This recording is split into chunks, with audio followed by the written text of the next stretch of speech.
Live from the Sunshine State in the Estados Unidos, in the Andromeda system. This is the New York Hardcore Chronicles Live. What's up, everyone around the world? Happy New Year to everybody. Hope everybody's New Year's going well. I'm happy to see you.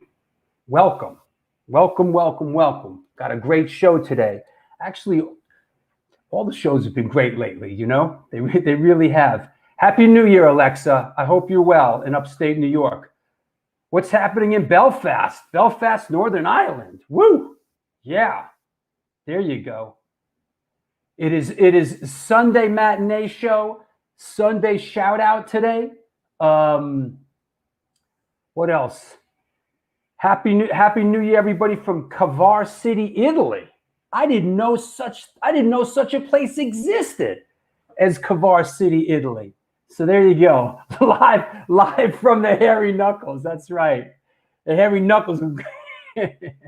Yeah, we're gonna get old school, man. Absolutely, absolutely. First, let's talk a little bit about what's coming up on the show. Let's get down. Coming up this Wednesday is Jesse Leach from Killswitch Engage. That should be great. Jesse's a great guy, big fan of the show. And then a week from today, Brooklyn, New York represent with Joe Affey, current Department of Sanitation worker, legendary guitar player of Maximum Penalty. Then after that, we got Kevin Crowley from the Abused. From the Abused. I'm bruised. From the Abused, creator of the New York hardcore symbol, singer for the Abused. And then 2 weeks from today, we got Scott Vogel from Terror and Buried Alive. So lots of good shows coming up, lots of good things happening. The shows have been great. What can I say? The shows have been great because you people have been watching. What can I say? What else is going on? Main headliner screen is still up. What is that? Not sure what that means. London, England is watching. That's good. I'm glad. Yeah, it's Sunday shout out day. Shout out to Hairy Knuckles. Yep. Okay, Cavar City is the smallest town in Italy. Okay. What's up, Frankie Too Far? Thanks for tuning in. I know what everybody's wondering. I'm wondering too. What's up with the hardcore shutterbug, Steven Messina? Yo, your knuckles aren't that hairy, but what do you shave your knuckles? It's easier to walk on them that way. What do you shave your knuckles, bro? Smooth. Freak. Shut up, you freak. It's a madhouse. We always laugh about that. Shut up, you freak! You know, what was his name? The gorilla. You know what? Don't say. Let our. This is what out there. What was the ape's name that sprayed down Taylor? Shut up, you freak! With the fire hose. With the fire hose. Shut up, you freak! Oh, that was friggin'. That was the best. We still laugh about that, you know. Oh yeah. Okay, let's see. Nobody has an answer to that. Nobody knows. Nobody knows what that gorilla's name was. He was a gorilla, right? Yeah, that's right. He was. Don't move your head on the show, bro. Don't come on the show. Don't come on your show and move your head, bro, and make noise. Piss me off. All right. Here we go. Happy New Year. Happy New Year from Buffalo. Go Bills. Listen, I'm not big on sports during the zombie apocalypse, but I gotta say, I hear that the Buffalo Bills are in the playoffs for the first time in like 300 years. So no, it wasn't Coco. It wasn't Coco. All right, Coco here we go. monkey. Coco the talking gorilla. What was Michael Jackson's monkey's name? Oh God. Bubbles. Bubbles. Don't ask. Yep. Drew, could you interview Gordo from Ratos de Porio? Amazing crossover metal hardcore. Keep up the good work. Yeah, sure, I could. Good suggestion. Here you go. Someone looked it up. Julius. That's what it was. Daniel, formerly of Underdog. Yep. Julius. Shut up, you freak. All right, here we go, ladies and gentlemen, boys and girls of all ages around the world. Oh, you know what I forgot to say? Jeez. This is the New York Hardcore Chronicles Live, and we are sponsored by New York Hardcore Comics, The Organic Grill, the Texas Silver Rush, Chain Reaction Records and Skateboards, and your core hardcore fan page. And this is Photo of the Week. Wrong answers only. Here we go. Photo of the day. Photo of the day. Photo of the day. There you go. Wrong answers only, please. Here we go. Let's see. Yo, what's up, Jamie from SSD Control? Yeah, good one. We got lots to talk about today, Jamie. Absolutely. Let's see. Is it Steven Messina on tour? I wish. Is it Toto? Is it Stephen J. Messina? Is it Phil Collins? We are one and the same. Actually, a couple people, Phil Collins. All right. Something in the air tonight. Definitely Pink Floyd. Is it Midnight Oil? Oh. Is it The Disturbed? All the bald guys are representing. Is it Kojak? Is it Rob Halford? Is it the guy from Pawn Stars? That's good. Is it Don Johnson? Wow. Is Don Johnson bald these days? Good question. Is it Tool? Is it, okay, here's the winner, Bob Marley. All this time he didn't really die, just shaved his head. Is it the Klopex, NYHC? I don't know who the Klopex are. Okay. Is it, oh God, is it Satari? Is it, oh, all right. You know what? I was thank Bob Riley, our boy Bob Riley. Is it Iron Bar from Beyond Thunderdome? You know, my first view is that's what I thought it was. Iron Bar was played by the singer Angry Anderson. Angry Anderson. That's right. From Rose Tattoo. That's right. Yep. And okay. do you know him and Mel Gibson's got along so well that he's also in Braveheart? Is he? Yeah. He's at the end of Braveheart when they finally capture William Wallace and the Queen goes in to visit him and give him the poison. Yeah. The guard walks in and kicks him in the head and goes, "Get up, filth." And it's Angry Anderson. Good. I love that. Get up, filth. You know. Freedom. All right. Here's. Is it Pope Francisco? Is it Rose? Is it Gene Simmons? They just played the other night in Dubai. Yeah, I saw that nonsense. It's silly ass shit. You know, stupid shit. Kiss. All right, here we go. All right, let's see who gets this. Wait, here's the other photo. You have to be pretty much brain dead if you can't read the backdrop. There might be a hint in there. Okay, here we go. Right answers. Is it Bruce Wallace? Gotta love the good lighting, though. Yeah. All right. Let's see. All right. Is it Cock Sparrer? Is it Cock Sparrer? Is it Cock Sparrer? I think it might be. All right. Go ahead. Tell us about it. It's Cock Sparrer. This is 2016 right here. The Warsaw in Brooklyn. And they did, I think, like 3 years in a row at the Warsaw. And I was kind of hoping to see him again this past year, but that, of course, didn't happen. Just one of my favorite bands to see live. Is this when Madball opened up for them? No, Murphy's Law. Murphy's Law opened up this one, I believe. I think I saw the show that Madball and they just, it's one of those shows where just everybody's... Stop moving your head. Oh, Jesus. It's one of those shows. I can't talk and not move my head. See, I was there. John Bernea says he got me. I got Drew Stone tickets to that show. Oh, that's awesome. Yeah, you know why? You know why? Because I'd never seen them before. And I was spending time with this female of the species, and she I can honestly say she turned me on to them. She turned me on to a couple things, but we don't need to get into that. But she was like they were on hard rotation, like going deep. And I was like, I've never seen them play, and they're coming to town. I have to see them play. And I went, and it was great. They were great. They were great.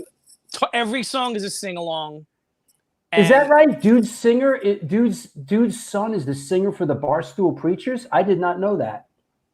Oh, I didn't know that either. Huh. Hey, you know what we're gonna do? We're gonna get a GoFundMe to get you one of the mics that kind of twists around, so we don't have to listen to the mic dragging across your friggin' neck the whole show. I don't even have a collared shirt on today. But listen, if there's a way for you to drag the mic across your neck, you seem to be able to figure it out. This is wrongful persecution. That's what this is. All right, go ahead. Go on. You totally derailed my train of thought. I threw dick in the game. But yeah, no, they just great. Like the thing I love about their shows is it just seems like everybody knows each other. Everybody's singing along, just like this is one of those shows I came out like smelling like the beer that got spilled on me 10 times. Yep. And they did it like almost every other year for like 3-4 years, and it was great. And not to mention they followed it up with a fantastic record. Was I guess last year or the year before, that album Forever, which was just spectacular. I think they started out real early on as like a real like pub band, kind of like 74 or something. Yeah, like they started. Fleet, actually. Yeah, they're real. They got those real pub roots. They're great. But I think they sound... Okay, wait. Is it Matt Pinfield of Dreams?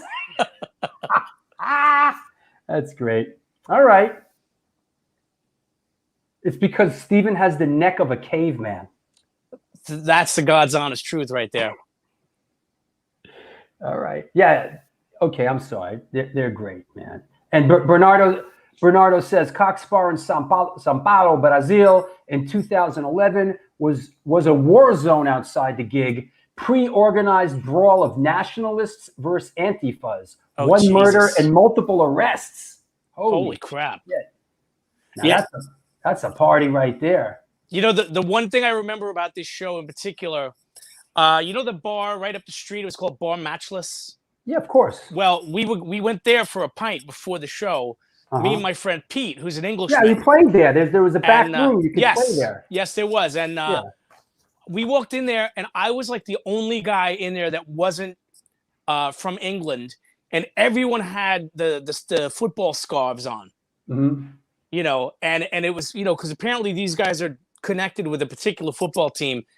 And if you had the wrong color shirt on, everyone stopped. It was like the needle came off the record just to make sure it wasn't a soccer jersey you were wearing. But they were a blast. They were a blast. I'd love to get some of them onto the show. That'd be amazing. Listen, we're gonna make our way to everybody. Everybody on the planet Earth is gonna come on this show sooner or later. Everyone. Shut up, you freak. All right. West Ham. That's what he said. That's what that's what Frankie Too Far says. Frankie Too Far would know. Frankie was there, as a matter of fact. Frankie was there, of course. Yes. In fact, I was talking to him outside of Bar Matchless. Okay, let's not go down the West Ham rabbit hole, because that turns into a whole to do. Anyway, let me get the show on the road. Let's do it. I'll talk to you in a little bit. All right, now I'm going to shake my head a little bit. See you later. What's happening? It's the New York Hardcore Chronicles Live, sponsored by New York Hardcore Comics, the Texas Silver Rush, Your Core Hardcore fan page, New York Hardcore Comics, and Chain Reaction Records and Skateboards. Located in Lakewood, Colorado, it's the Rocky Mountain headquarters for all things punk, hardcore, and metal. Established in 2014, they have the largest selection of records, CDs, shirts, stickers, patches, and accessories between Chicago and Los Angeles. From the pit to the ditch, they got your back. Get in touch with them at www.chainreactionrecords.com. Also, while we're at it, Joe Ramini, Vinny Stigma's cousin, the Texas Silver Rush. It's a jewelry design firm and boutique store located in the birthplace of the Texas country music scene in Fredericksburg, Texas. They specialize in working with musicians in all genres to design and create unique one-off pieces, as well as to style them for stage, album covers, promo photos, and social media exposure. The client list includes Rock and Roll Hall of Famers Greg Rollet, Ringo Starr, and of course, the mighty Agnostic Front. During this current pandemic, all information and online sales is being taken at their Facebook and Instagram page, and of course, www.texassilverrush.com. Also, what else? Here we go. Where's Jim? Jim is right here, bro. Jim says hello. Jim's happy to see everybody. I pledge allegiance. Jim is here. Arnie Stone has not found him and thrown him out yet, so we're good. What else? Pumped for your guest. Hey, that said, let's bring on our guest. Let me clear the deck. What the heck? Here we go. I'm pumped. You're pumped. We're pumped. Not going to go down the West Ham rabbit hole just yet. Here we go. Today's guest is an American singer, songwriter, and author. He is best known for his work with Royal Americans and, of course, one of the first American bands to adopt the skinhead look and oi musical style, the infamous Iron Cross. As an author, he penned the books Skinhead Army and Hated and Proud. Please welcome one of the originals of the early DC hardcore scene coming at us from Baltimore, Maryland, Mr. Sab Gray. Hiya, mate. Hey, bro. How was that, all right? Yeah, that was hyperbole. Thank you. Yes. How you doing, man? I'm doing okay. Yeah. So tell us what's the latest? What happened? What happened when the zombie apocalypse hit? How's your life changed? How's my life changed? Maybe it hasn't. Well, no, actually, I was lucky because I work construction, so I was considered essential. So I get to work, which we're grateful for, of course. But yeah, I mean, the main big thing is I have a daughter now. So as we spoke earlier, we're the same age, and I'm starting over again. She's 3, and I'm 58. You breeded late in the game. Yes, I have other children, but yes, from a previous. Oh, you're a breeder. Yes, apparently I am. Yes. All right, good. Sorry, go on. But yeah, so no, I mean, because there was some stuff I was doing. My podcast, Dork Time Radio, I had to put that on hold because I just don't have the time to do it. With my wife works from home and she's looking after the child, so when I'm home, it's like all hands on deck and she needs a break. You know what I mean? So it's like I just haven't had time to do Dork Time Radio. Well, it's great. We're gonna started again once things calmed down a bit. But not right now. Give it a couple more years. I'm sure it's going to calm Exactly. down. Yeah. Exactly. By the time I hit retirement, we'll be good to go. Did any of that West Ham stuff make sense? Cock Spar and all that. Are you in tune to that? In tune to yes, I am. That? Yeah. Very Is that right? Cock Spar and West Ham. Is that go hand in hand? Yeah. They're West Ham. Yes. And that's it. Once you represent, that's it. You bring it with you all over the world, right? It's their local club, so yeah. I see. Right. All right. So, where were you born? How did you come up? How did music come into your life? Oh my God! All right. So, mom and dad they're dead. They've been dead for a long time. Mom and dad. My mom came from England, and my father came from Germany. And he got out of Germany before the war because of the Nazis. So yeah, I was. So we moved. Yeah, so we moved around a lot when I was a kid. I was supposed to have been born in England, but I was actually born in America because of the Cuban Missile Crisis. Mom, they couldn't go home. You know what I mean? So I was born in December. That was in October, and you know how it is with flights and that in those days. So I wound up being born here, So anyway, then we moved back and forth, and then I moved to Baltimore in 1976, and then I got into music shortly. Well, actually, I was already into music, but it's right at that age where when you're like 13, 14, and it starts to really matter, as opposed to just being something. That you listen to. Was there music in your household? Yeah, classical. Yeah, right. No pop music. You know what I mean? Right. So. And what were the first music you heard or influenced you? My first love, from when I was in England was glam rock. And then, so it was because it was all over it wasn't like you had to investigate to find it. It was all over the radio. So it was Slade, T-Rex, David Bowie. David Bowie was the first single I ever bought. Wow. I mean, he had a number one hit with, Ground Control to Major Tom. That was a number one hit, I think, in the summer of '75. And that was the first record I ever went and spent my own money on. You know what I mean? And then we moved to America, and music sucked.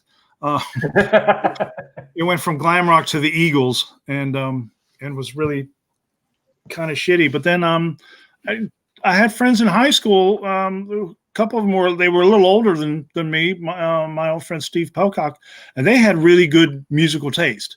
And they turned me on to a bunch of stuff that like Brian Eno. You know what I mean? There was all that stuff that was in the milieu of punk at the same time that it wasn't back then. You know what I mean? I just went back and sort of revisited that whole Brian Eno, Here Come the Warm Jets. And, it's a fucking great album. Yeah, you know what great, I mean? And it's like, great. What were they were all, everybody was mining the same field. It just hadn't turned into punk yet. You know what I mean?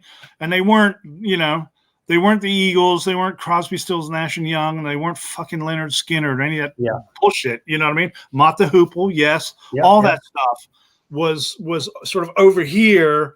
And you know what I mean? There was like different tiers of rock music back then. You know what I mean? And you went to like school, elementary school, junior high school in Baltimore? No, we moved to Baltimore in 1976. Okay. So it was high school. High school, basically. Eighth grade on. Yeah. We're the same age, so I know for me what was out there at the time. Like in the mainstream, Fleetwood Mac and the Eagles, and man, that Leonard Skinner. Eric Clapton. Southern rock. Rock. It was garbage. It was. So, then I got into punk in sort of like the late '70s, and and then How started. did that happen? Like, was there a catalyst to that? There was a light bulb moment actually Mhm. with and it involved the Clash. Oh, there you go. Now we're talking. I had read an interview, and this has got to be 1977, 1978. It's before the second album came out. I know that. Before Give 'Em Enough Rope? Give Enough was before that came out, and all of a sudden they were saying everything that I was feeling was being articulated by someone, you know what I mean? Yeah. And it was like, holy shit, what the fuck is this? You know? And so I went along and I went up to a used record store. I went to a record store that also did used records, and there was a used copy of the first album, the British. I think it was the only version at the time. Yeah, because you got to be kidding. You got that too? Yeah, I got no. My phone hasn't rung in 2 weeks, and now it's ringing now. You know what I mean? I got my dad's house phone right here, waiting for it to ring. So anyway, and I saw this. They had the import copy for like, I think it was $2.99 or something. So I was like, oh, okay. So I ran home, played it, and it was the greatest thing I'd ever heard in my life. And that was it. That was like it was like you know, there was punk, and then there was before punk, and it was like that. You know, once the Clash was the gateway drug. And again, all that stuff was leading to that point. But that point, once you crossed it, it was just done. You know what I mean? And then so, you know, you sort of stumbled around in the dark, you know, trying to find it. Well, I don't know, what is this? Because you couldn't find it, you know. And then gradually this, that, and the other thing, and then started you know, the local paper say, oh, there's going to be a punk rock show at the Odd Fellows Hall in Towson. You know. So you know. Yeah, but that area kind of, well, I guess just my perception as sort of an outsider is like that area kind of got going pretty early on as far as like DIY punk shows, right? Well, yeah, and it's funny because this is not not my demographic yet. This was the older punks. I see. The art school guys, and they were all. So I went to this first gig. Hang on, let me drink my tea. I went to this. You know what? Cheers. Yeah, cheers, mate. So I went to this. You know, I went to this. It was in this Oddfellows Hall up this flight of stairs, and I was like 15 and totally intimidated. And I went by myself, and I had to take a bus that cost $0.25. You know what I mean? And I went out, and there was this room at the top, you know, with trestle tables and stuff. And I sort of go in, and am I going to get stabbed? I don't know. Are they going to throw up? I don't know. 15 years old. Yeah, what do you know? You know what I mean? Anyway, so these bands started playing, and they were fucking great. It was like, holy shit. And you know, it was Ebenezer and the Bludgeons, Demoronics, and Trixie and the Testones, I think, was the lineup. And you know, it was like, wow, you know, and everybody was so nice to me. And they were all, I mean, I was 15, but they're all in the 20, 21, 23, 24. So like way older than me. You know what I mean? Like, you know what it's like at that age. I mean, anybody more than 2 years older than you is like ancient. You know what I mean? I mean, I'm like, you know, what am I, in 8th or 9th grade or something? So, you know, seniors, you know, and these guys are way older than that, you know? Tell me about what's going on in this photo here. Okay, that is the summer of 1979. That is a Bad Brains show in Washington, D.C., in Southeast D.C. It was outdoors in the plaza of a housing project. Wow. So we all went down there, and Trenchmouth played. They were a D.C. band. Yeah. And Bad Brains played. And there's me. I was summer of 79, so I was 16 at this point. Loved your style, man. You got a lot going on. You got a lot going on there at once, man. Yeah, I think I paid $2 for that jacket. Yeah, and that's my friend, the guy behind me. That's Tommy Vacan. He was a Baltimore guy. He wound up working for NASA or something, fixing their computers or something. He's really smart, like a physicist or something. Really smart guy. But he was funny, and my parents loved him. And he would turn up at my house dressed like that, with like this big leather like trench coat, with a mason jar full of vodka and Coke. And he had a car. He was a couple. And he was driving. And he was driving. We were driving everywhere. We went. That's how we started going down to DC. Was we would jump in his car and go to these shows. Like, hey, Bad Brains are playing this place, Madam's Organ, and so you'd have to. Well, where the fuck is 16th and what? You know what I mean? And so we'd off we'd go. I don't know if you've been to DC, but I don't. If you drive, the traffic lights are actually on the side of the street, not in the middle of the street, hanging. They're on posts. First time we went driving, we must have barreled through like eight or nine lights. We're like, because what caught my eye here at this Bad Brains show from 1979 is you're like the only two white boys in the crowd. There's a few. There was a fair few of us. Yeah, but it was in a housing project. It wasn't a gig for us. We just went. You know what I mean? Yeah. So it was, but yeah. Were the Bad Brains? I mean, the Bad Brains were kind of just getting up to speed then. Yeah, they were. I mean, they were just starting. You know what I mean? Yeah. Nicest guys on the planet. You know what I mean? Yep. So, at what point did you say, "Hey, I want to get my own band going"? And what inspired you? And who inspired you to do that? Well, I'd started putting bands together in Baltimore before I moved to DC. But what seemed like happened in Baltimore, the Baltimore scene, those bands that I was talking about, they all seemed to, except for like two of them, they all seemed to break up in like 1980. Like all of it, they were older, they were off to do new things and stuff. And it's funny because I connected recently with the guitar player from one of those bands, Tom DeVente, who's a really good poet and writer and stuff. And he gave me a tape of Demoronics, which I hadn't heard them since probably 1979. And I put it in the thing, and and I was like, I knew all the songs. I was like, that's awesome when that happened. I remember that. All right, and I only ever heard it live. What I mean? Yeah. No, that's happened to me a couple times in 1979, and I was like, I remember that. But like you talked about, like he was like a year or two older than us, and like so in a way it was almost like they were the next generation in a certain way. The guys that were just a year or two older seemed so much older back then. Yeah, oh totally. It was like, oh my God, you're so mature. So, first band, how'd that come about? Well, like I say, we met some guys up here, and then like I say, so it seemed like things stopped happening up here in Baltimore, and then but I'd been going down to DC for shows with my buddy Tommy, and you know what I mean. So I'd met and of course the Teen Idols had played in Baltimore, and that's where I met Ian and them.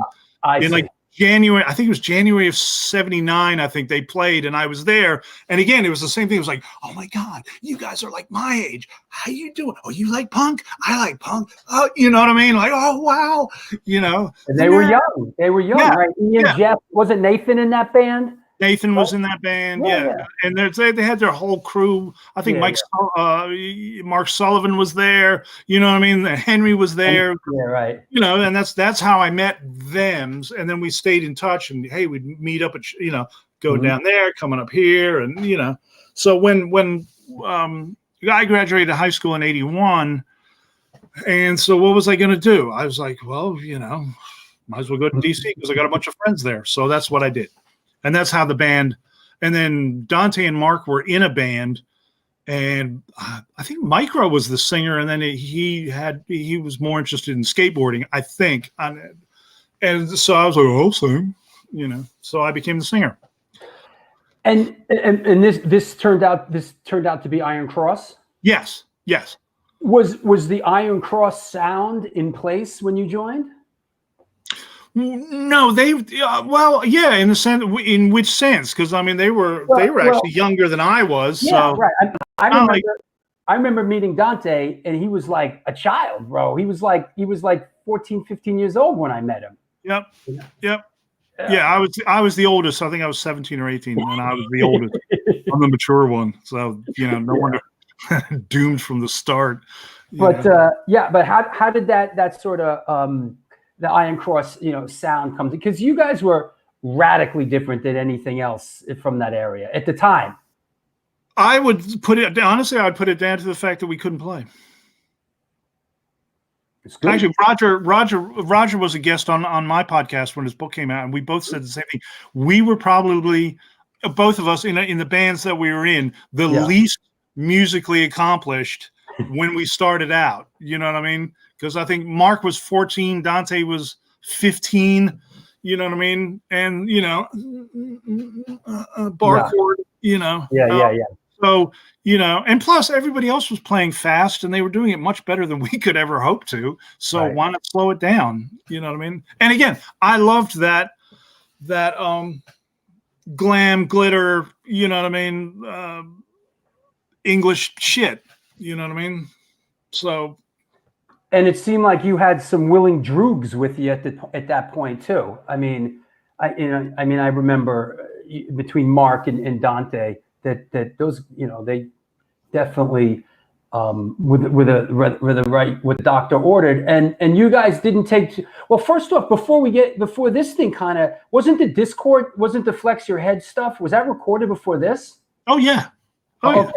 So let me I'm getting in front of myself, but talking let me I got the where's the Flex Your Head? Hold on, let me find that. Where is that? Here we go. Now I know that this isn't the original cover, but this was the one that was high. But this is the one that was high res. So there you go. Right. Yeah. That's isn't that the second cover? I think. Yeah. But that's the one that was high res, people. So don't bust my chops. So when this thing came out, I mean, I was up in Boston at the time, and part of that whole crew, and. Wow, this was really quite a statement. I mean, just the wide, what a wide swath, and you guys really stood out on this thing. It was like, what's this? Yeah, we up in Boston. To us, it did, bro. To us, it did. Okay, I mean, I'm just it's what I mean. This is like there were all those other bands on it. They were so good. But you guys were different. I guess. Really I mean, yeah. I mean, I'm not. I'm just like, okay. Well, we didn't. I don't think we noticed at the time. Well, so I guess it's safe to say that early on, all you guys down there. I mean, I know. I mean, it's obvious.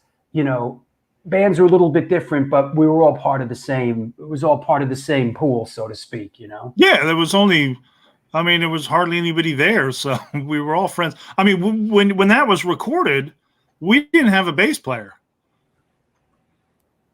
We didn't have a bass player. So the guy that produced this, Chris Haskett, he played bass on it. Oh wow! He went on to play with Henry. Right. Silver Band. Yep. He's the guy that I want to take you guys in the studio, and we're like, really? We don't have a bass player. He's like, I'll play bass. I'm like, okay. Sing into this microphone. Oh, okay. Again, I mean, we're kids. We don't know shit. You know what I mean? and then this came about. This bit here, right? Yeah. Yes. Which we loved, man. We loved this thing. I listened to all this stuff this morning, by the way. Oh yeah. Okay. Yeah, it was, kind of relived it a little bit, but this came out in 82, right? And this had Crucified on it. Has Crucified been, I would assume that Crucified for Your Sins has been a mixed blessing for you. Am I correct to assume that? Why mixed? Just because there's those, I think there's light and there's dark, and there's good people that have attached it. There's let's put it this way: the right has attached themselves to it, and the left has attached themselves to it. And maybe there's been instances where you've been like, "Oof, oh boy," or maybe not. I don't know. Tell me. Well, I mean, first of all, the right can go fuck themselves. Let's get that out of the way. But Well, it's, that's what I'm trying to set you up for, brother. Work with me. right. I mean, we could go there if you want, or but no, it's I'm a songwriter. You know what I mean? So and to have a song that now you can pretty much go anywhere in the world to any punk bar and the band will know how to play it is no small achievement. It isn't. We happened to at the time dress in a manner that left itself open to assholes. And that's unfortunate. You know what I mean? And let's put, while we're talking about it, stupid name for a band, but we're fucking teenagers. What did we know? You know what I mean? And again, it wasn't a problem at the time for us. You know what I mean? So it wasn't an issue at the time. And then you get, you do what do men do when they do stupid shit? Well, they double down and dig their heels in. So then it becomes, no, we're not going to change the name of the band. We're going to fuck you. You know what I mean? Hated and proud. Fuck. Yeah, exactly. Now we would call that doubling down and being stupid. You know what I mean? And edgelordy or something because, ooh, look, you know what I mean? So it's all that and yeah, but it's a fucking good song, though, isn't it? It is, man. It is, and in a way, it's a little bit. I mean, in a certain way, it's sort of like it's a bit like Ian and the whole straight edge song. It's like, that thing turned into a life of its own. Yes, very much so. Very much so. I'm getting at. Yeah, and this thing, I mean, and it's fantastic that it's been picked up on, and it's become quite an anthem. That you wrote quite an anthem when you were 16 years old. Yeah. Well, I was 18 by that point, so I had a mature outlook in life. Very, I mean, so I'm not gonna. It's a fucking good song, and I've had a lot of fun playing it over the years. You know what I mean? So I want to ask you about. Hold on, here we go. This is good stuff. Now, I'm not sure. Our friend Al Baril from SSD Control is asking, does your guest remember hanging out with the Boston crew for a long day? I'm not sure if he's referring to this stuff, these photos I have, which is. I guess it must be. Yeah, they came down. We played that show at the Chancery. Yeah, that's me on the far left, and then you next to me with the Iron Cross jacket. So you're wearing the leather jacket? Yeah, on the left. Okay. Yep, with the chain around the arm. Yeah. Okay. Yep. And then you, and then Chris Foley from SSD Control, and then on the right is Choke, Jack Kelly. So in the Negative Effects jacket? Yeah, that's Jack Choke. Okay, yeah. Yeah. Everybody's got their back to the camera. Yeah, right. Back then, there wasn't a lot of cameras around, but yeah, that we all came down from Boston for that show, and it was you guys, SSD Control, and Government Issue at the Chancery. Yes. Here's a fun fact. You see that little patch I have on the back of my denim jacket? Yeah. That was actually my pillowcase. Nice. I was like, hey, this is what the world needs right now is me to walk around like that. So I'm gonna make it happen. And I don't suppose you still have that denim jacket. No, I don't. No, long gone. You know what? Somebody asked me today. I think it was Jamie from SSD Control. He said, ask him if he remembers that we played a football game, the Boston guys versus the DC guys. I said, I don't remember any football game. Yeah, it was in front of Discord House because that's where I was living and that's where everybody stayed at. You remember? I don't remember it. Yeah, because it's our Discord house is on a hill as well. Oh, right, yeah. With the 7-Eleven across the street. Right, I get it. And you were living at the Discord house. I remember being in the Discord house. My room was the one with the cardboard wall. Right. How long did you live there? 3 years, I think. 3 years. In the mix. So like 84. Here's the one I used for the flyer, which is you and Chris Foley in front of the place. You know. Oh, okay, yeah, me looking miserable. God, I look like a golem, don't I? That was like sort of your standard demeanor back then, huh? Yeah, smile, you bellend. Listen, you're 18 there, right? Was it 1980, 18 or 19? I might be 19. Okay, well, you're 19. I'm standing a few steps away from you. Hold on. What's going on here? Hold on.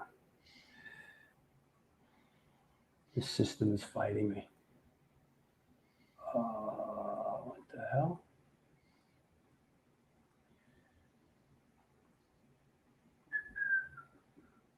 Oh, sorry. I had my brain. I'm standing a few steps away from you with my 18-year-old look, with the skinhead and the glasses. That was a great look back then. The skinhead with because nobody had contact lenses back then. Right, yeah, the 80s glasses. I know. Yeah. I wear glasses too. I just took them off today, so yeah. Oh boy, yeah. I used to carry them around in one of those hard cases in my pocket. You know what I mean? That was. I was too vain. I was like, I don't need to see. Yeah. Hey, it's like David Lee Roth says. It's not how you feel. It's how you look. You know. It's not whether you win or lose, but how good you looked while playing the game. Exactly. There you go. What is Nancy Burrill says? I'd love to hear Sab's take on the SOA Black Flag Kensington Philly show riot. You there? You remember that? Oh, fucking Jesus Christ! Do I remember that? Yes. She talked about that on. She talked about that on the show. That sounded like, wow, that was something else, man. Yeah, no, it's funny because Philly for us became our second home, and we always had. I mean, we got banned from pretty much everywhere in DC, except for the 930 Club. And then we'd go to like Philly and play to like 400 or 500 people. It was fucking nuts. Nice. So I'm very fond of that. But that was our first trip to Philadelphia, and I've been to a bunch of shows where I've seen some bad shit happen, but that was just ridiculous. She talked about it. Yeah. So already there was friction, and I've heard from the Philly guys, and they are not wrong. We were kind of dicks, but we were so used to being attacked outside that we were very much, we protect our own. Yeah, don't go outside. I'll get to that bit. So anyway, there had been some scuffles between us and the locals, which was more our fault than anybody else's, to be honest. Right. But all of a sudden there were these weird people floating around that they were like mutants or something. They did not belong there, and it was really fucking weird. They weren't punk. They had nothing to do with punk, but they didn't look like I don't know. They didn't look like they were from there, which we didn't know. And they were like townies. Yeah, well, we don't have townies down here. We have. I'm just saying, like that's. They were like. And the actual place itself, Kensington, is so fucking weird. It looks like Baltimore. It's all row houses with these narrow little streets, just like we have, but it's got like an elevated railroad. So there's no light. It's dark and it's dirty and it's nasty. And it's like there's people hanging out in the corners and staring out of doorways looking at you. And it was just like, and it was another one you went up this huge flight of stairs, Anyway, so these weirdos, all of a sudden they're in there and you're getting, so something happened. It kicked off, and the guy who started it from their side, from the Philly townies, Right. he goes running out. I remember like somebody picked up a chair and threw it at him or something. And he went outside and everybody started chasing him outside, including Genius here, me. And we went down the stairs out and they started running up the street across, across from the club. There was a street, so this is here and then there's a street going up here.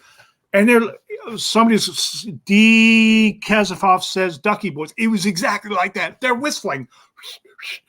And these people come dropping out of houses, coming out of doorways with bats, with chains, with fucking, it was fucking ridiculous. I remember I got halfway across the street and I was like, I'm not going up there. I'm not running up after this guy. And I turned around and walked back. And then the next thing you know, there's 100 people like across the street throwing bottles, all kinds of shit. Wow. And it's like, time to go. So the five of us had it was me, it was Paul Hughes, Jamie was our bass player at the time. I think Dante was there. Yeah, it's a fucking trap, all right. Anyway, so we're like the worst now. we're trying to creep along, you know what I mean? And then the cops turned up and they get in between us and them in the middle of the street, but they have no fucking problem letting them run across over their police line with a bat, whack some punk rocker, run back, and then the police would close the ranks and protect them. Obviously, it's like shit doesn't change, man. You know what I mean? It's like, right? You know what I mean? And they do the same thing when the fucking Proud Boys are doing their bullshit. You know what I mean? The police will protect them. Always. They always have. They always will. Anyway, so we're like sitting ducks. There's shit going on. It's fucking crazy, like bad crazy. And again, we're fucking kids. We've never seen anything like this before. You know what I mean? That's another level, man. They live like that. We're just like, we just came here for the music. You know what I mean? And now it's way out of hand. You know what I mean? So we're creeping away, like sliding down the street, trying to find where our car is. Because again, there's no GPS. There's none of that. So anyway, as we go, I turn around and I see Jamie's behind us, the bass, he's our bass player at the time. And I see this guy, and it was almost like slow motion. This guy comes up behind him with a baseball bat. Oh, bam! And he fucking hits him on the side of the head. And Jamie drops like a rock, you know what I mean? And the guy starts beating on his ribs, right? And Jamie's just flat out on the ground. And we turn around and the guy ran off. The cops protected him. And then, so he's like, he's out. And we sort of dragged him. We got to the car. We all piled in. Jamie's in the back seat. There's blood fucking everywhere. And we start driving. And how do you find a fucking hospital in 1982 when you don't know where you are? You know what I mean? So we're just like, first we was like, peel out, get the fuck out of there. And then it was like, oh shit, we gotta find the hospital. Where's the fucking hospital? Where's the hospital? So we're like, where's the hospital? Screaming to people, where's the hospital? You know what I mean? So we get him to the emergency room. It turned out he was all right. While we're sitting in the emergency room, wherever is local to this inbred hellhole that we're in, this guy comes in, nothing to do with us, just a local who's like, yeah, I was in a bar and some guy bit my neck and he's got blood pouring out of his, he's holding bar napkins up, and we're just like, fuck this place. Well, one thing's for sure, Philly is Philly is nuts. Philly's nuts. Still, man. Philly's still fucking wild, man. It's a crazy place. Anyway, so that was that show. Yeah. And then I didn't go. The Dead Kennedys played the next show there. Yeah, she talked about that, right? Yeah, and then they threw a bomb in there. Yeah, they threw a stick of dynamite up the stairs. Holy shit! And again, let's not forget, all of this is over musical choice. Yeah. And teenagers playing dress up. You know what I mean? It's like, I mean, Well, it's ludicrous. Yeah, we've talked about this a bunch of times, how back then, your musical identity is what, what are you, disco? Like, fuck those disco guys. And like, what are you, Southern rock? What are you, like that battle lines were drawn on your music. And you couldn't be, hey, I like Black Flag, but, I like Tavares too. No, it was this or that. There was no, hey man, I like Fleetwood Mac, but I also like Minor Threat. Oh no. Well, steady on that. That's not going to happen. Yeah. I mean, early Fleetwood Mac, that's okay. Right. Peter Green. Peter Green, exactly. Yeah. But you know what I'm saying. So let me pick it back up, and let's make our way a little bit out of the Iron Cross, early Iron Cross era. But this is a show here that I was at, and hold on, let me get rid of this stuff here. This is a show that I was at in New York City, and I believe this is definitely this is the last time he played in New York, right? I mean, this is when things were winding down. Why did you put Iron Cross on the shelf for a while at this point? I think your timeline's a little. We kept going. This is 80. This is 80. This is 84. I guess you were not. Yeah. Friday 13th. It doesn't say what month. April 13th. April. Okay. Yeah. Where does it say April? It doesn't. I have it up top. Okay. Yeah. So no, because we went on tour of the country after that, and I was going to ask you. So you actually did get in the van and tour, huh? Yes, we did that. Summer of '84, we did that. Well, we were supposed to do it in '83, but Dante quit on the first night of the tour. After I'd flown back from England to do this tour, because I was like, I called him up, I'm like, I could stay here in England. I'm kind of happy here. You know what I mean? And they're like, well, we got this tour booked. I'm like, okay, I'll be over. And then we went and played the one show in Richmond, and Dante quit. Oh, what did you do? I wasn't happy. Fuck,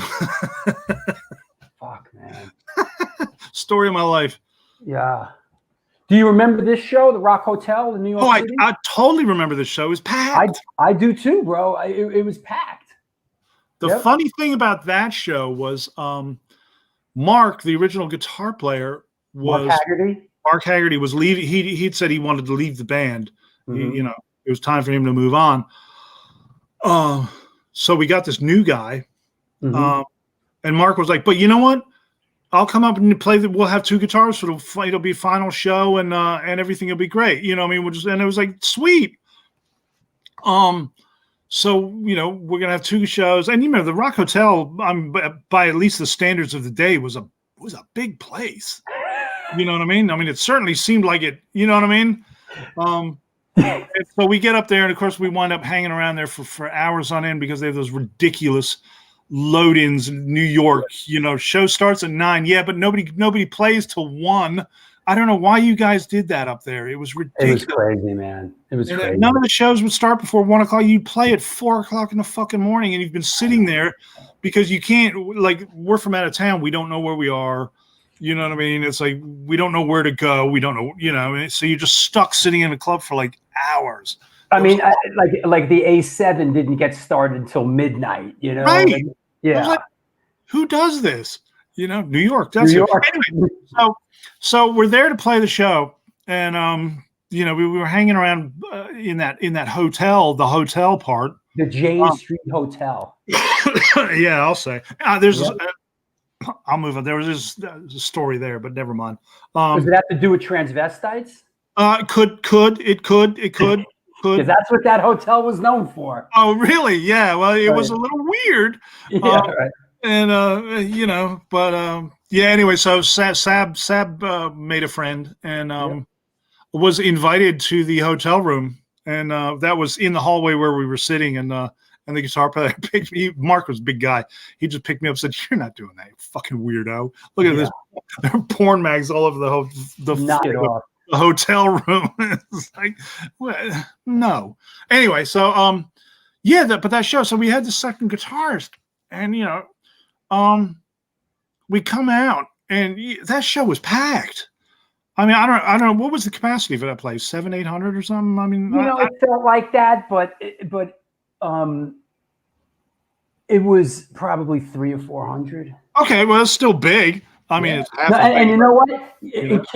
Keeping in line with the it's New York thing, capacity might have been 300, but they fit in 3 times 1,000. Right? Yeah, people. yeah. I mean, there was not a lot of people moving out there. Anyway, so we go out to play. We're like, yeah, fuck yeah, and the guitar player got stage fright. We didn't know this. The replacement guitar player, who was brilliant in rehearsal, had a stage fright problem. Years later, I found out he did this all the time. I didn't know that. So anyway, and totally basically shit himself, and couldn't play. And fortunately, Mark was doing the last show with us, so he just reached over, yanked his guitar, the guy's guitar cable out of it. You know what I mean? Fuck you. And we were able to get away with it. So that's the other reason that gig is so memorable. Was like, here's. This will make you laugh. A while back, the room is still there. And I was down there for some reason or another. I forgot why, or I was scouting something for a film. And I took a picture of that room, what that room looks like now. You ready for the interior of that room now? yes. Check that out. Get the fuck what? It's a lounge. The hotel is a high-end hotel now. It's a lounge for that's the Old Rock Hotel room right there. It's a lounge for that hotel. Holy shit! Isn't that wild? Yeah, because it was just a big empty. It was a big room, and it had a big. The stage was tall. It was like a 6-foot stage, which again was unusual. You know, in those days. You know. Yep. I have a picture that I took that night. Oh, this is a photo. This isn't a great photo, but it just so happens I took it that night of that show. This is DOA on stage that night. Yes. Yeah, man. God, I love that band. It's one of those photos that was in the back of a drawer, for like. And I'm like, oh shit, and so so yeah, that's wild, right? I love that band.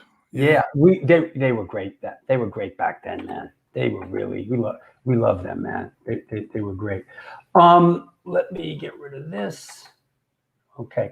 Let me shout out a couple of sponsors, and we'll come back and we'll do Album of the Week with Sid the Kid, okay? Okay. See you in a bit. What's happening, everybody around the world? This is the New York Hardcore Chronicles Live, and we are sponsored by Your Core Hardcore fan page, Chain Reaction Records and Skateboards, The Texas Silver Rush, New York Hardcore Comics, and The Organic Grill. The Organic Grill is a vegan restaurant located in the East Village of New York City at 123 First Avenue. Featured in New York Magazine, New York Times, and Veg News. Their dishes have won numerous awards, including Best Veggie Burger. They make their own cheeses, sausages, and burger patties, and every dish on the menu can be made gluten-free for all you gluten-free motherfuckers, as John Joseph would say. This year, they're celebrating their 20th anniversary, and they're all about having a great time while enjoying amazing, clean food. After 3 months of being closed, they're now open for deliveries. Get in touch with them, order some great food at www.theorganicgrill.com. Vlad, I love you. Your food is great. When I get back to New York in a couple of weeks, I will be down there. Also, Chris and Your Core fan page. In the wake of the pandemic, Your Core Chris created Your Core fan page. Utilizing lessons learned from over 20 years of being an educator and social worker, he decided to try and reach where hardcore punk and the surrounding genre of bands create not only their music, but their message. The interviews are from a psychological perspective to harvest motivation, personal insight, and perspective. Please reach out to them on Facebook or Instagram if you have content to share, if you want to promote your band, Your Core Hardcore fan page. That said, I want to remind everybody out there, if we got anybody new to the party, that this show is like Channel 13 is support funded by your support, something like that. There is a Patreon page. Don't be a Hatreon. Join Patreon. You do not have to lurk in the darkness any longer, my friend. You can come in from the cold, and you can join Patreon, and you can be a part of the team, the family, the community within a community that supports this show.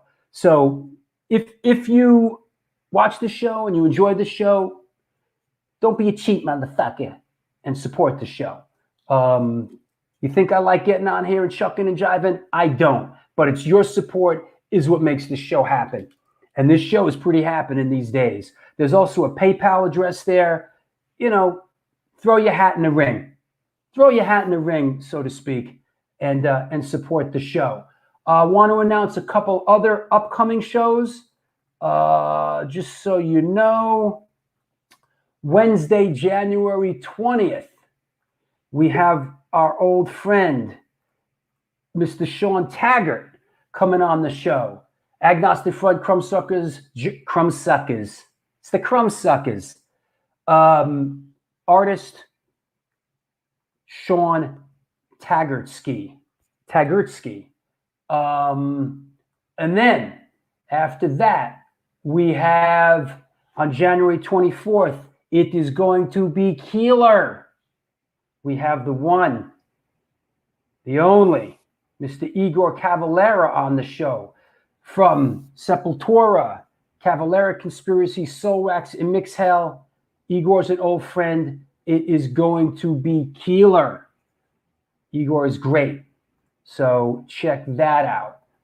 That said, I will hold off on the last couple for a bit. Yo, it's Shout Out Sunday. So if anybody has anybody to shout out, we're going to get to that. We're going to take questions. We're going to do album of the day. Yo, I want to shout out an old friend, Jimmy Johnson, that's watching the show from Forced Exposure. He was in some of those Chancery photos of me and the Boston guys on the sidewalk. Jamie from SSD Control told me he's watching today. Hope you're enjoying it. Jimmy Johnson. There you go. What else? Yes, Igor is Keeler for sure. Drew, when is Eddie Leeway coming on the show? I don't know. He's not scheduled to come on, but I'm sure we'll get to him eventually. Yes, it's Igor. Absolutely. That's right. Take off your yarmulke, support the show. And I could say that because I'm Jewish. Shout out to Flan once again. This is a solid show. It's solid. Solid as a rock, you know. Shouting out Debo to Pro, shouting out wifey, the kitchen smell litty. There you go, Chris Corkum. You're a Boston guy. Oh my God, love Jimmy, love Forced Exposure, love the Misfits cover from the church show. Absolutely. Hey, shouting out some of my patrons, my new patrons. Big Bry, what's up? Thank you for your support. Michael Hobson, Ori Frank from Tel Aviv Eternal Struggle, Cano X Chicago, Philip Herman, Stam Fontolakis. Man, Stam Fontolakis. Bro, if you came to America back in the day, would be like, yo, your new name, you're not Stam Fontolakis, you're Stam Font. Next, Joseph Shortino, Gina B, thank you. Devor Gajovic and Craig Wicker, thank you all for your support. Your support's what makes this show happen. Honestly, listen, we all know I'm not getting rich doing this, but it's enabling me to continue doing it. So be an enabler. There's nothing wrong with being an enabler when it comes to this show. Also, there's a link for merch underneath there. And if you're watching the show in rerun, there is a subscribe button there. Subscribe to the show, please. Pretty please with sugar on top. Igor is great on the Arise album. Welcome to the party, bro. Get the flock out of here. Are we back to that? Clint Eastwood, I am Jewish too. All right. Shalom, my Jewish brother. Shout out to all the ladies. Shout out to all the ladies, women in the pit on Facebook. Lori Dawn, that's right. By the way, this was a gift from my family. Lori Dawn made this.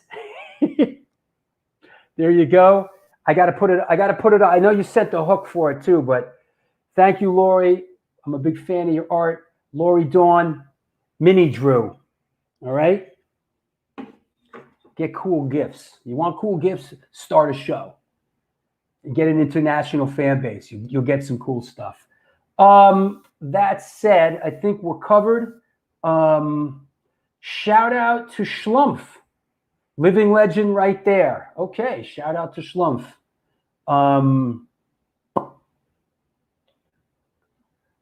Let's see. All right, good.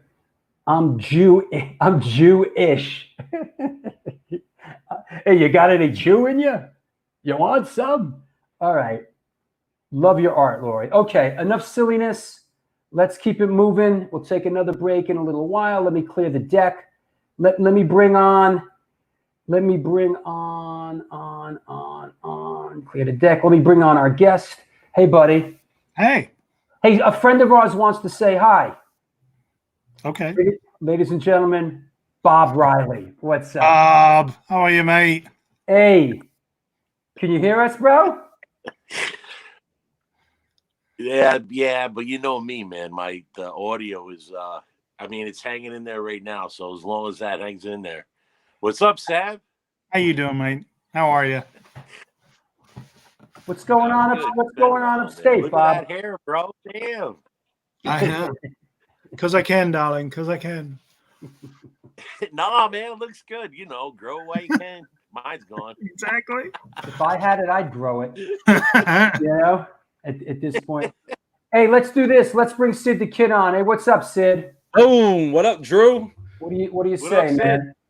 Dude, Hi, I know Sid. 2021 is a shock that Riley's finally on the show. Oh my fucking God. It finally happened. Yo, it took Riley like a year. He didn't understand when I said just follow the link. Follow the link. It was. What do you mean? A missing link is I'm terrible with technology, dude. It's amazing you've made it this far, my man. But Riley, we applaud you though. Yeah, for real. Yeah, up in Troy. Hey, that said, let's do album of the week with Sid the Kid. You ready? Here we go, ladies and gentlemen. Sid the Kid, album of the week. Boom. What do you got, Sid? Boom, motherfucker. It had to happen finally after how many shows, Drew? We kind of teetered around this, but you know, it was due for this to happen. So, when you hear the term New York hardcore, what comes to mind when you picture album covers? If you guess Victim in Pain, then you are correct, ladies and gentlemen. This is Agnostic Front's first full-length album entitled Victim in Pain. This was recorded at Don Fury Studios on Spring Street down in Manhattan in April of 1984. It was produced and mixed by Don himself and was mastered at Franford Wayne Mastering. It was eventually released and soon after by Dave Parsons, rest in peace, of Rat Cage Records, who also did the concept artwork for this as well. The photo inlet, when you open it up, it was actually from the Rock Hotel show that Drew was talking about earlier with Iron Cross, and that live shot is simply amazing within itself. And, obviously the album came out a few months after, and it was just full on a straight banger from beginning to end. Don always did bring something magical out of every band, no matter who he brought into that little studio in the basement. The band, at the time, they rented a 16-track machine, brought it down there, and you could just tell from the first note, even though you heard it, that 15 minutes from front to back wasn't a sleeper. Every song was super solid, and it was just like something about that record to me that really did put hardcore punk to the forefront, even though it was around, the term was around for a few years at that point. This record, next to the Bad Brains record, pretty much did put New York hardcore on the map itself. And, the entire world appreciates what this band has done. Hey, Saab, I did not know that, but this show, this picture on the gatefold apparently is from that show that you played with them at the Rock Hotel. I did not know that. Yeah. You see in the photo right at the very bottom right, that's Tony T-shirt from Ultraviolence. Yeah, of course. And the person next to Roger, that's Jesse from Heart Attack, or Jesse Malin, actually. What? Wait, that's Jesse. Wait, in the white T-shirt? In the white T-shirt, that's Jesse. No, it's not. That's not Jesse Malin, bro. It is. First off, I got news to you. Jesse Malin wasn't up on the stage back then. in the mix like that. Jesse Malin was not in the mix like that. Well, the person next to Vinny, that's Wendy from Guillotine. She was also taking photos. That I'll buy, you know, and that's it. But that said, yeah, this is a classic. You know, I mean, did you know these guys back then, Sab, or is it? Oh yeah. I met Vinny in 1981 when he came down to DC and when he was in the Eliminators. Oh, so wow. I knew Vinny. Wow. I knew Vinny before Agnostic Front, and then so we stayed in touch. And I knew, you know, because I knew Harley as well from the Stimulators came down. Right. So we'd already, you know, knew you guys, you know, or all you guys, you know what I mean? And yeah. And then Roger I met in like 80, around the same time, 82, you know, before he was in the band. He was with, you know, he was in the van with the guys and came down, and before he was singing in the band. So, and then, you know, and then we all wound up doing that Saturday Night Live thing in October, you know what I mean, of 81. So, yeah, Sid, great record. And this, to me, this is in a lot of ways, this was the record that really put New York hardcore on the map. There was a lot of great 7-inches before this, you know, Urban Waste, Antidote, The Mob, The Mad, which a lot of people, the Abused. But this 12-inch really, this was a great statement. It still holds up. It is still absolutely fantastic. And that whole record, it was recorded live. There wasn't no takes. They just did it.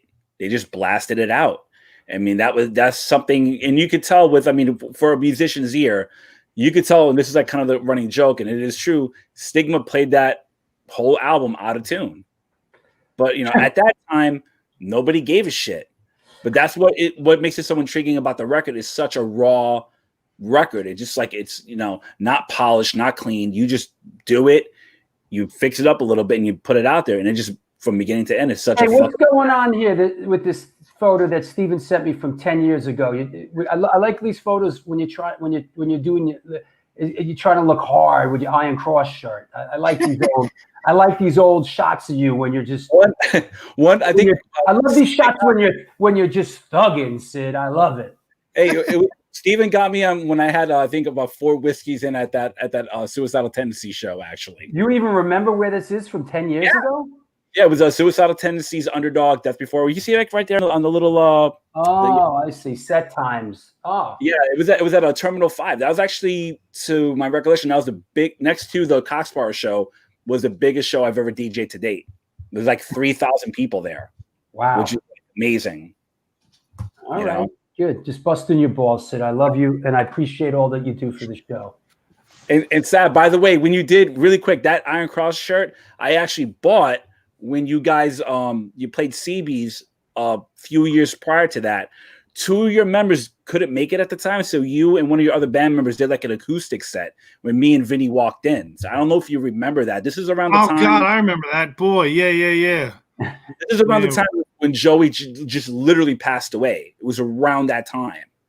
So when we walked in, we were kind of like, where's everybody else? Because we didn't know what to think of it at first. We're like, and then I was like, wait, I got to get a shirt first before anything. So I didn't know maybe I'm going to forget. So I bought the shirt. And I still have it. Damn, that was like 20 years ago almost. Not quite. 1920, but you know who's counting. And for those little smart asses, yes, brand new shirt, only worn 4 times because I like the shirt.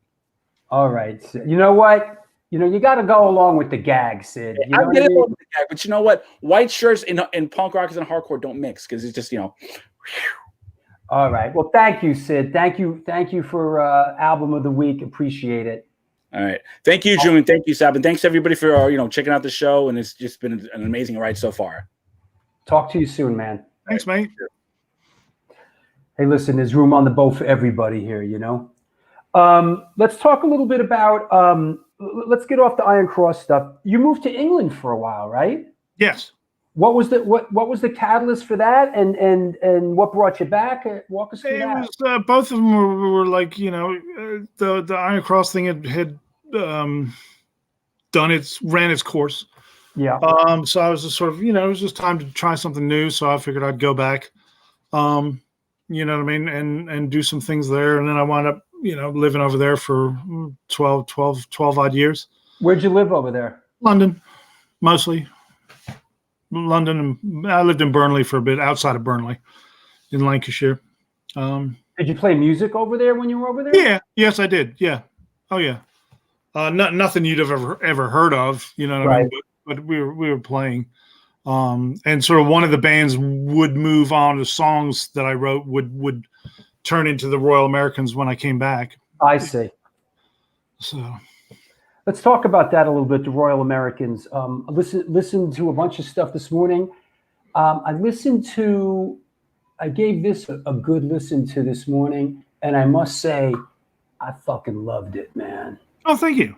I really did, man. I really enjoyed it. That's not it. Isn't there? This isn't Royal Americans. But isn't this credited? There's a couple songs that is there? Yeah. Okay, I forgot. Yeah. Oh, I see. It's a half and half. Beg your pardon. Yeah. No, but we did an album, so that's what I was expecting to pop up. I'm sorry. Okay. It's okay. Go ahead. No, I mean that was it. Yes, we did an album, and then that's right. That was a half and half or something. Yeah, I forgot. Yeah, it's half and half. Yep. That came. What was that? 2005 or something? I don't remember. 2007. 7. Okay. Yeah. Yeah. So all around that time, Right. And how long does that entity still exist? No. That's it. Yeah. Yeah. Bob Riley. Okay. His internet might suck, but he's saying yes. The songs are on there. The Royal American songs are on there. So yeah. Thanks, Bob. Yeah. Yo, I really enjoyed it, man. Thank you. What did I? Ship of Sorrow. Yes. Who's the female voice on that? That was. Hang on. Who was that? That was somebody. That was somebody's sister. I think it was like some friend of ours' sister. And it was like, hey, because I was like, I need to get a female voice on this, right? And some friend of mine was like, my sister sings, and I was like, well, bring her down, you know what I mean? So that's what we did. It's a shame I can't remember her name. Is that a cover song, or did you write? No, that? I wrote that. Hey man, you write some good stuff. Thank you. I mean it. You've really written a lot of really good stuff. From when you were 16 and 17 to you're good. Well, one keeps trying. Yeah, right. No, that I thought like it was so good that I'm like, haven't I heard this before? Is this a cover? Is this a Johnny Cash cover? Is this a Waylon Jennings cover? I would have loved it if Johnny Cash had done it, but he died. Selfishly died before he could cover the song. What was Sab Gray in the Articulate Rednecks? That was the same thing. It's just a different incarnation. It was all just these silly names that we came up with just to do something. It was the same. It was the same idea. A lot of the same songs, but the Ship of Sorrow is actually one that is still in the rotation with music that I'm doing. You know what I mean? Right on. So it's like I had to take some time out from playing music after Dimitri died in 2012, and then Eric died in 2014, and that was kind of the double hit was a little much for me, so I stopped all music. And then started playing together and putting a new band together and doing all this new stuff, and then the apocalypse hit. So oh well, but that's where I'm standing. That's where I am right now. You know what I mean? Let's talk a little bit about your books, starting with Skinhead Army. Tell us a little bit about it. What inspired you? They're both out of print now. This one was just It's a caper. It's not high literature. Mhm. It's just a little story, and it was just like, every time, you know, we're always the bad guys. You know what I mean? It's like, you know what I mean? It's like, oh, there's always a film and there's always Nazi skin. It's like, can't the good skinheads be in something for once? So I just wrote this little story about that, pulled some stories out from the past and wrote them into the book and made up it's a caper. You know what I mean? It's a caper. I was sort of based on the idea that started it was sort of, Walter Mosley's Easy Rawlings kind of, he was the character in my head was kind of like this guy who gets pulled into adventures, not through his own making, that kind of thing. He sort of stumbles into things, and there was supposed to be a trio of them, but I haven't finished them.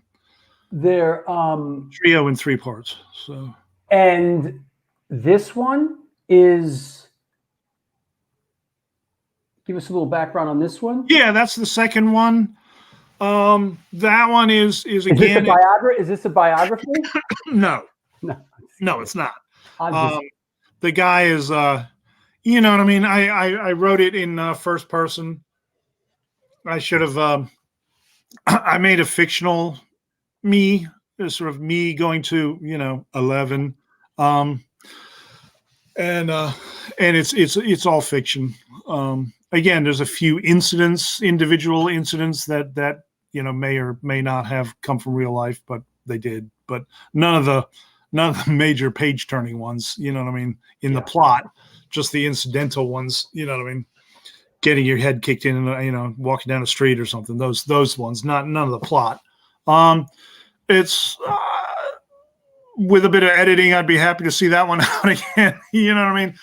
It's not a bad story. It's not a bad. Again, they're both out of print. But I'm very fond of this one. Teenager comes coming of age story. In a world he did not make. In a world. Yeah, exactly. I remember that guy. That was like the guy. That guy was like his voice was in every trailer. He was like that guy. I remember I saw a little clip on that. He just a misfit teen in a world. Absolutely. Let me see what else we could talk about. How about let's talk about boxing a little bit, and let's talk about the Time to Grind boxing gym. Yes. This is your gym. Your tell us a little bit about this. This is my gym. This is a couple years ago. I started boxing, and I got pretty good at it actually. I have stopped now that my daughter came along, and I haven't got the time. And then obviously with COVID, there's no boxing at all. But the coach is he's the guy right in front of me. Coach Mack. He is my daughter's godchild. Oh, wow.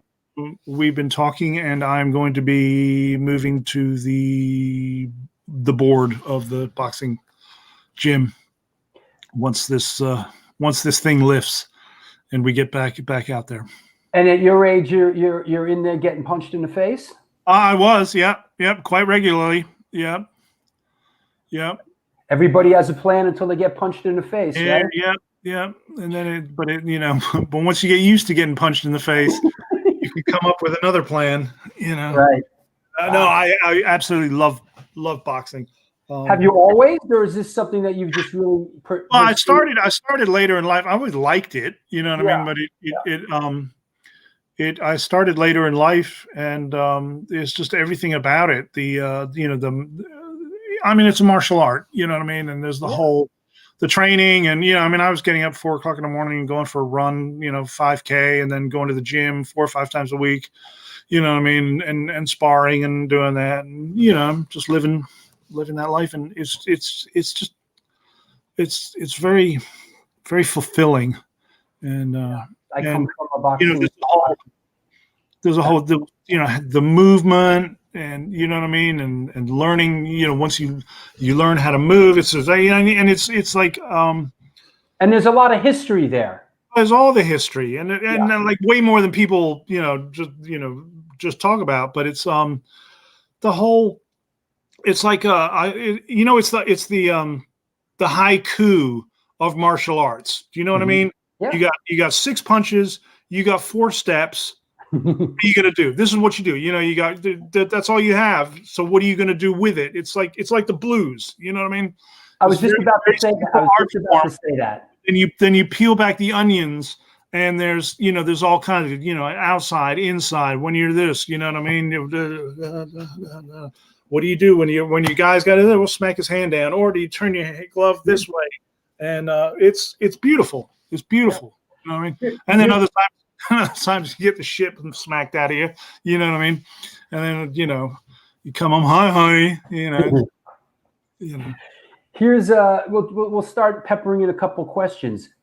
Did Sab watch Tyson versus Jones? No, he did not. Yeah, we weren't. I don't. I don't do pay-per-view very often. Yeah, and I wasn't going to do it for that. I'm not paying $50 for that. Yeah, respect to both boxers, though. You know what I mean. But I don't have $50 lying around to watch. I can go to my gym and watch. I'm down here. I'm down here with my dad, who did some boxing. We're both big boxing fans, and we were, he was talking about piping it in. I said, you know what, Dad? Let's not. Yeah. It was just an exhibition. It was. You know what I mean? And again, respect. You know what I mean? And yeah, for sure. Mike Tyson, he's our age now. He can still kick the shit out of most fucking boxers out there. Is this right? Is this correct? Hey, Sab, can you speak about you being in the Black Sabbath rock video for the song Headless Cross along with Gene October from Chelsea? What? Yeah, I did that. Yeah. What? They paid me £50. What do you want? Yeah. Oh, so that's what you did over in London. Right. Yeah. Yes. Yeah. So a friend of mine, I was living in a squat. This has got to be 1987. Mm-hmm. I was living in a squat in Camden because you could back then. Right.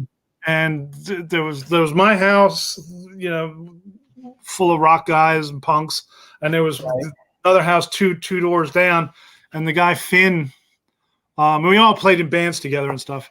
Right. And he's like, "Hey, do you want to be in a Black Sabbath video?"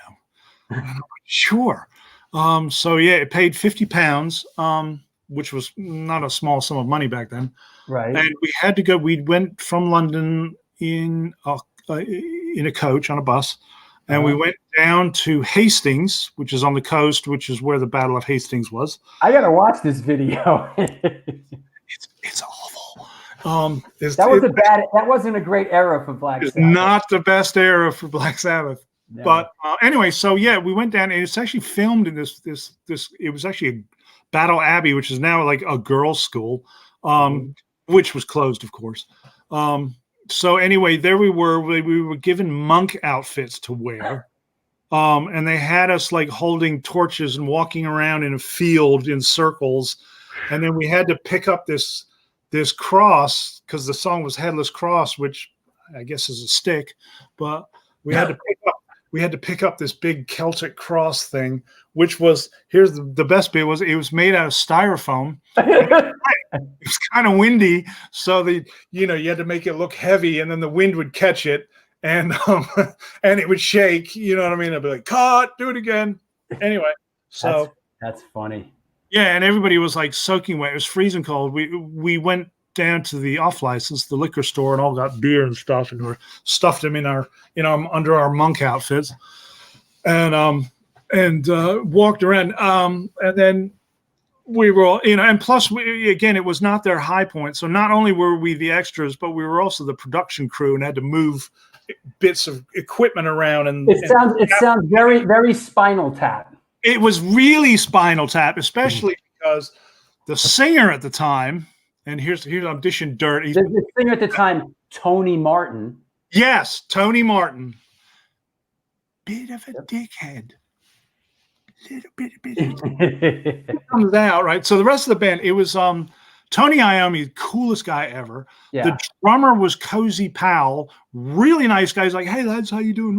You know, same with Tony. Was like, "Hey lads, how you doing?" Yeah, Tony's the bass player was like Tony Iommi's neighbor or something. I don't think they had a bass player, so they had this guy holding a bass and playing. It was one of those like knock knock knock. Hey, it's Tony. Yeah. I busy tomorrow? Exactly. Yes. And then this singer guy, and he was like, ew. The extras. Ew. Oh. And then we're in this muddy, so that didn't go down too well. So already we're like, fucking dickhead. And then he also turned up because it was a muddy field. He had those white pointy Chelsea boots. And he wore Safeway bags, you know what I mean? Shopping bags on his feet. Wow. So that was just opening the barn door, and it was just, you know, abuse and you fucking cunt. So we actually wound up getting banned from the they were like, we had to leave the set because we were harassing the singer at this point and he wasn't having a good time and he had to do his big moment with the hair, you know. So anyway, Tony Martin. Here's a question from our resident historian, Chucky Brown. In 2002, a split release with British oi band Combat 84 was planned for release on GMM Records. Why didn't it get materialized? I don't know. All right. No Good clue. answer. All right. We were. I have no clue. That was the first I've heard of that. Yeah. All right. Here's another one. Is there anywhere to hear Auto da Fe, Sab's band after Iron Cross? I have no idea. Wow. But I will tell you who was in Auto da Fe. Oh, is that how you pronounce it? Auto da Fe? Auto da Fe, yeah. Got it. It's the what they give you at the end of the Inquisition, you know, when they burn you and stuff. On the stake, burned at the stake with the Inquisition is called an auto da fe. Oh, I see. It's like the pièce de résistance, or right. Yeah. It's like the cherry on top, right? Yeah, yeah. But the guitar player for that band was Stephen Edgerton, who now plays in the Descendants. Wow. We were housemates and we did that band. We think we only played like 3, maybe 4 shows, and then he got that phone call. And here's the funny part. He's like, I came home from work. He's like, "Oh, Sab, I got to talk to you. You know, I mean, I don't know. You know, I really care about the band, and but I got this phone call, and I'm like, Steve, go." It's like, you know, I mean, Auto da Fe, Descendants. You know. So yeah. And I saw him play a while back. He plays in that black flag thing. Yep. And we've really, seen each other, and since then they were good. It was lovely to see him. Yep, and we're still in touch. They were very good. Let me see and as far as what's happening these days, is it rumor has it? Are you playing a little bass these days? What's going on? I am playing a lot of bass these days. Oh, speaking of bass players, right? Yep. Look at those Gallon Krugers too. What's up? Yep. Yeah. What project is this here? Tell us about it. Well, this is from my new project. That is now stalled. That, you know, we're just waiting to get going. So yeah. Did you play bass before, or is this a new type of thing? I mean, I played. I've always, you know, like, you know, I could do Warhead by the UK Subs, and you know, and the Babylon Burning. But one day I just started, and I play guitar, and one day I just started a couple of years ago. Just started playing the bass, and I haven't been able to stop. I don't know why. So yeah, now I'm just want to play bass, and I am actually playing bass in my friend's band who has a record out next week, and they are called Star Control, and it's my buddy Perry, Cool. Alexa's brothers, who she did the thing earlier. Yeah, he's got a record that I played bass on, and it's coming out next week. So that's Star Control. Cool. So, Paul Stone says, still really proud of the Iron Cross Keyside Strike split, bro. Much love, Sab Gray. yes, my brother Paul there. Yes, we did a split on Koi Records. Koi. Yeah, and with Keyside Strike was his band based in England, and we did a 7-inch split. Here's an interesting one. I saw, and I sort of, I never was connected to this. I was a bit of an outsider on this whole thing, which is, this whole Revolution Summer thing. What's your view? Lenny from Crazy Eddie asks, what's your opinion about Revolution Summer '85? It wasn't for me. I didn't, and again, I want to, it's like, even going back to the earlier thing, it was like, oh, you guys were bald and shaved your heads, so did you hate the other guys? It's like, no, nobody hated each other. It was just that it wasn't for me. Right. It was kind of a, wait, we're hippies now? What? Kind of feeling. It was. Is that what it, I never really could wrap my head around. What it was. Yeah, it was what. It was right at that point where in DC anyway, because don't forget New York just went. New York hardcore got bigger and bigger and bigger. Right. DC hardcore kind of went. I'm gonna do something else now. Of which I'm just as guilty as anybody else. So, but it was right at that point. And people wanted to do different things, and of course, don't forget by '85. I mean, 85 was when Iron Cross broke up. Yeah. At the same time, and then that was just taking off. So we're talking like punk 8 or 9 years at this point. And again, so it's almost like a third of your life at this point. You know what I mean? Most of which, the other third, the first third, you don't really remember anyway.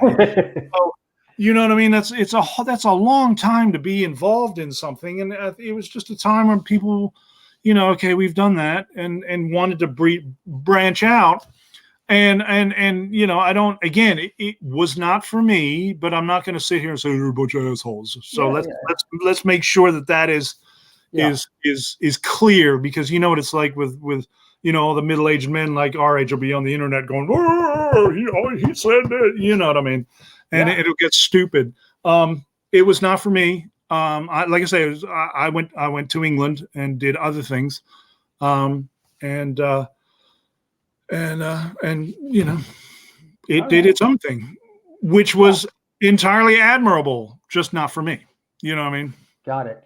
When was it? Just out of curiosity, when was the last time Iron Cross played? Was that 2012?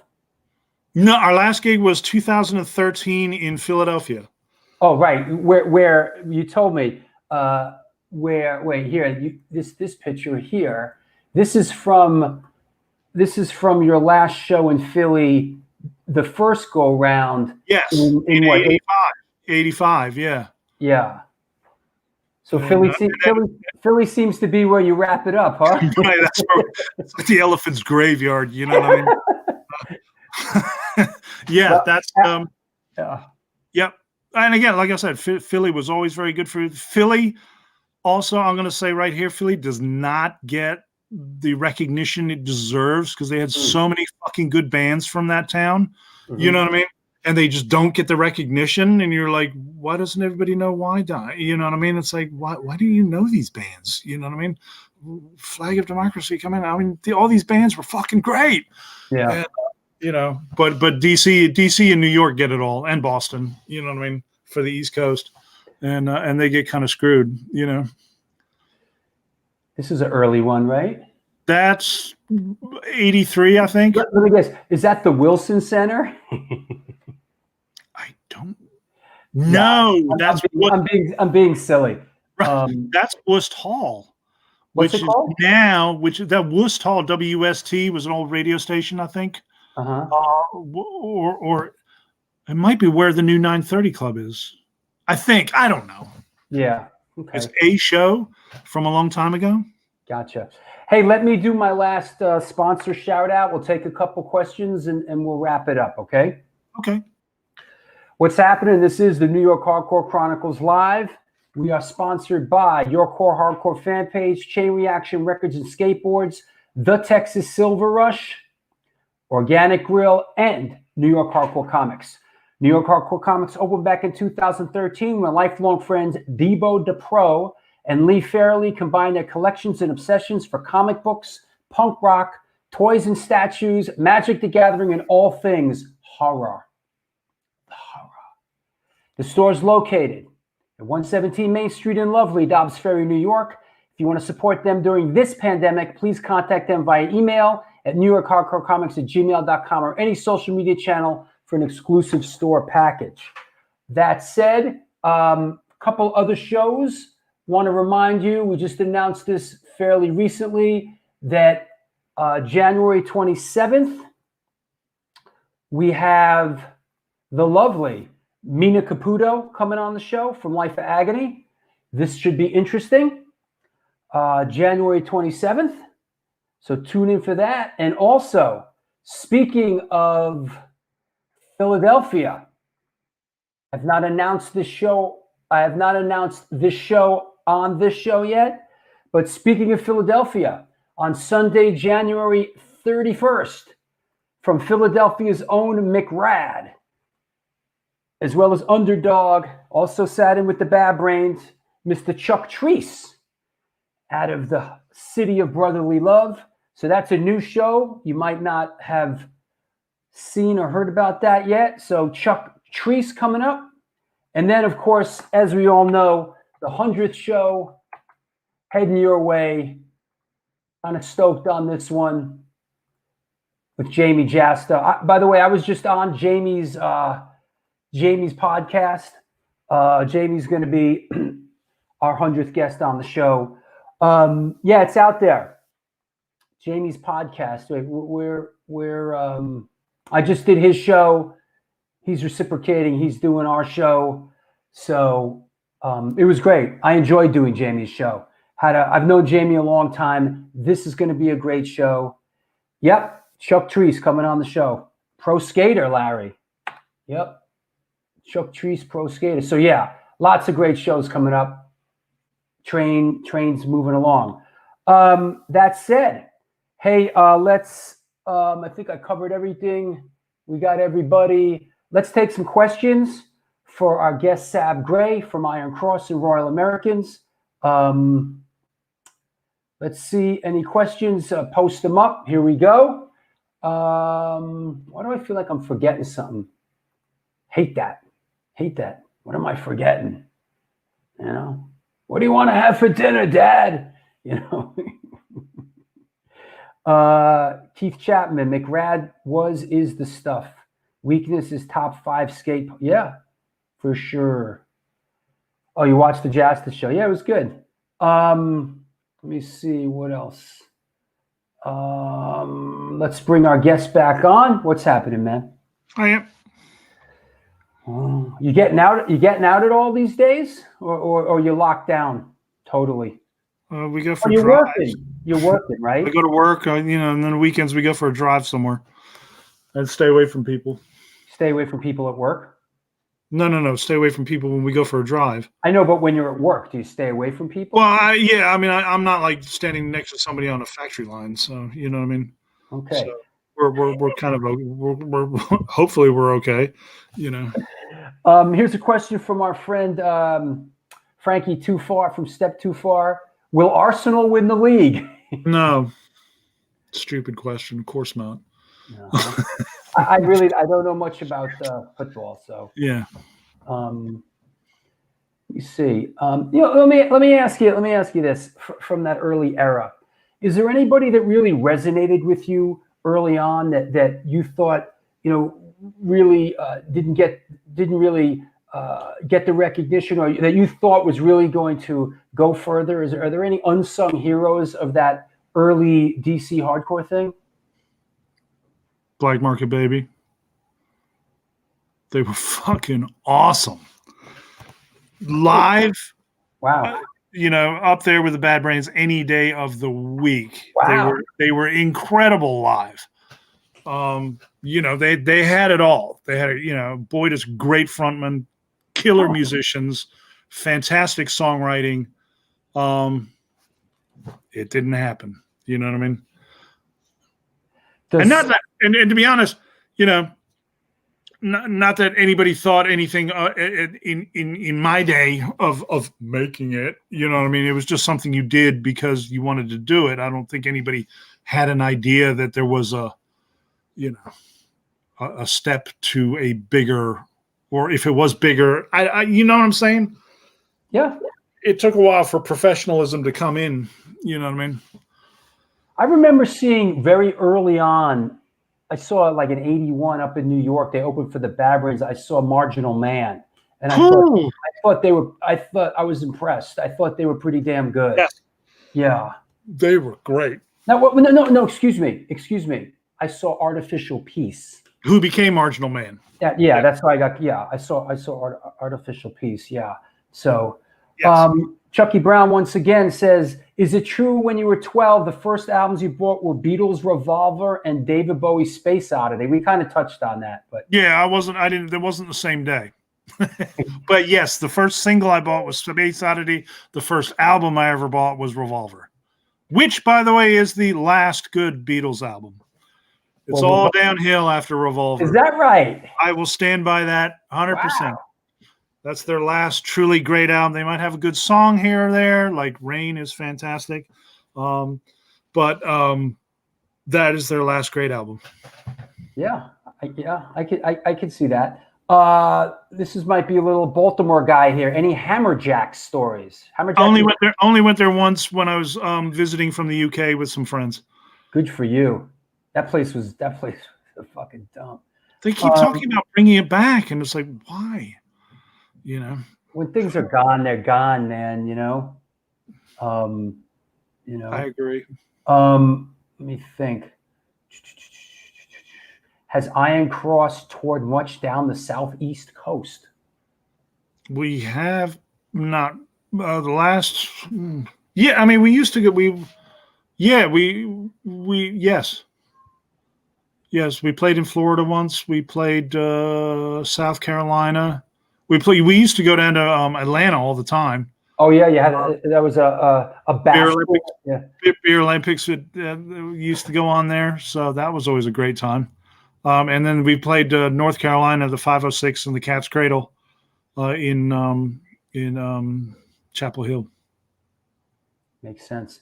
Let me see. What else we got? God, Beach Boys. I don't want to talk about the Beach Boys on this show. Go away, people. Don't get me started. Fucking hate Beach Boys. Can't stand them. Okay, thank you, Jamie, from SSD Control.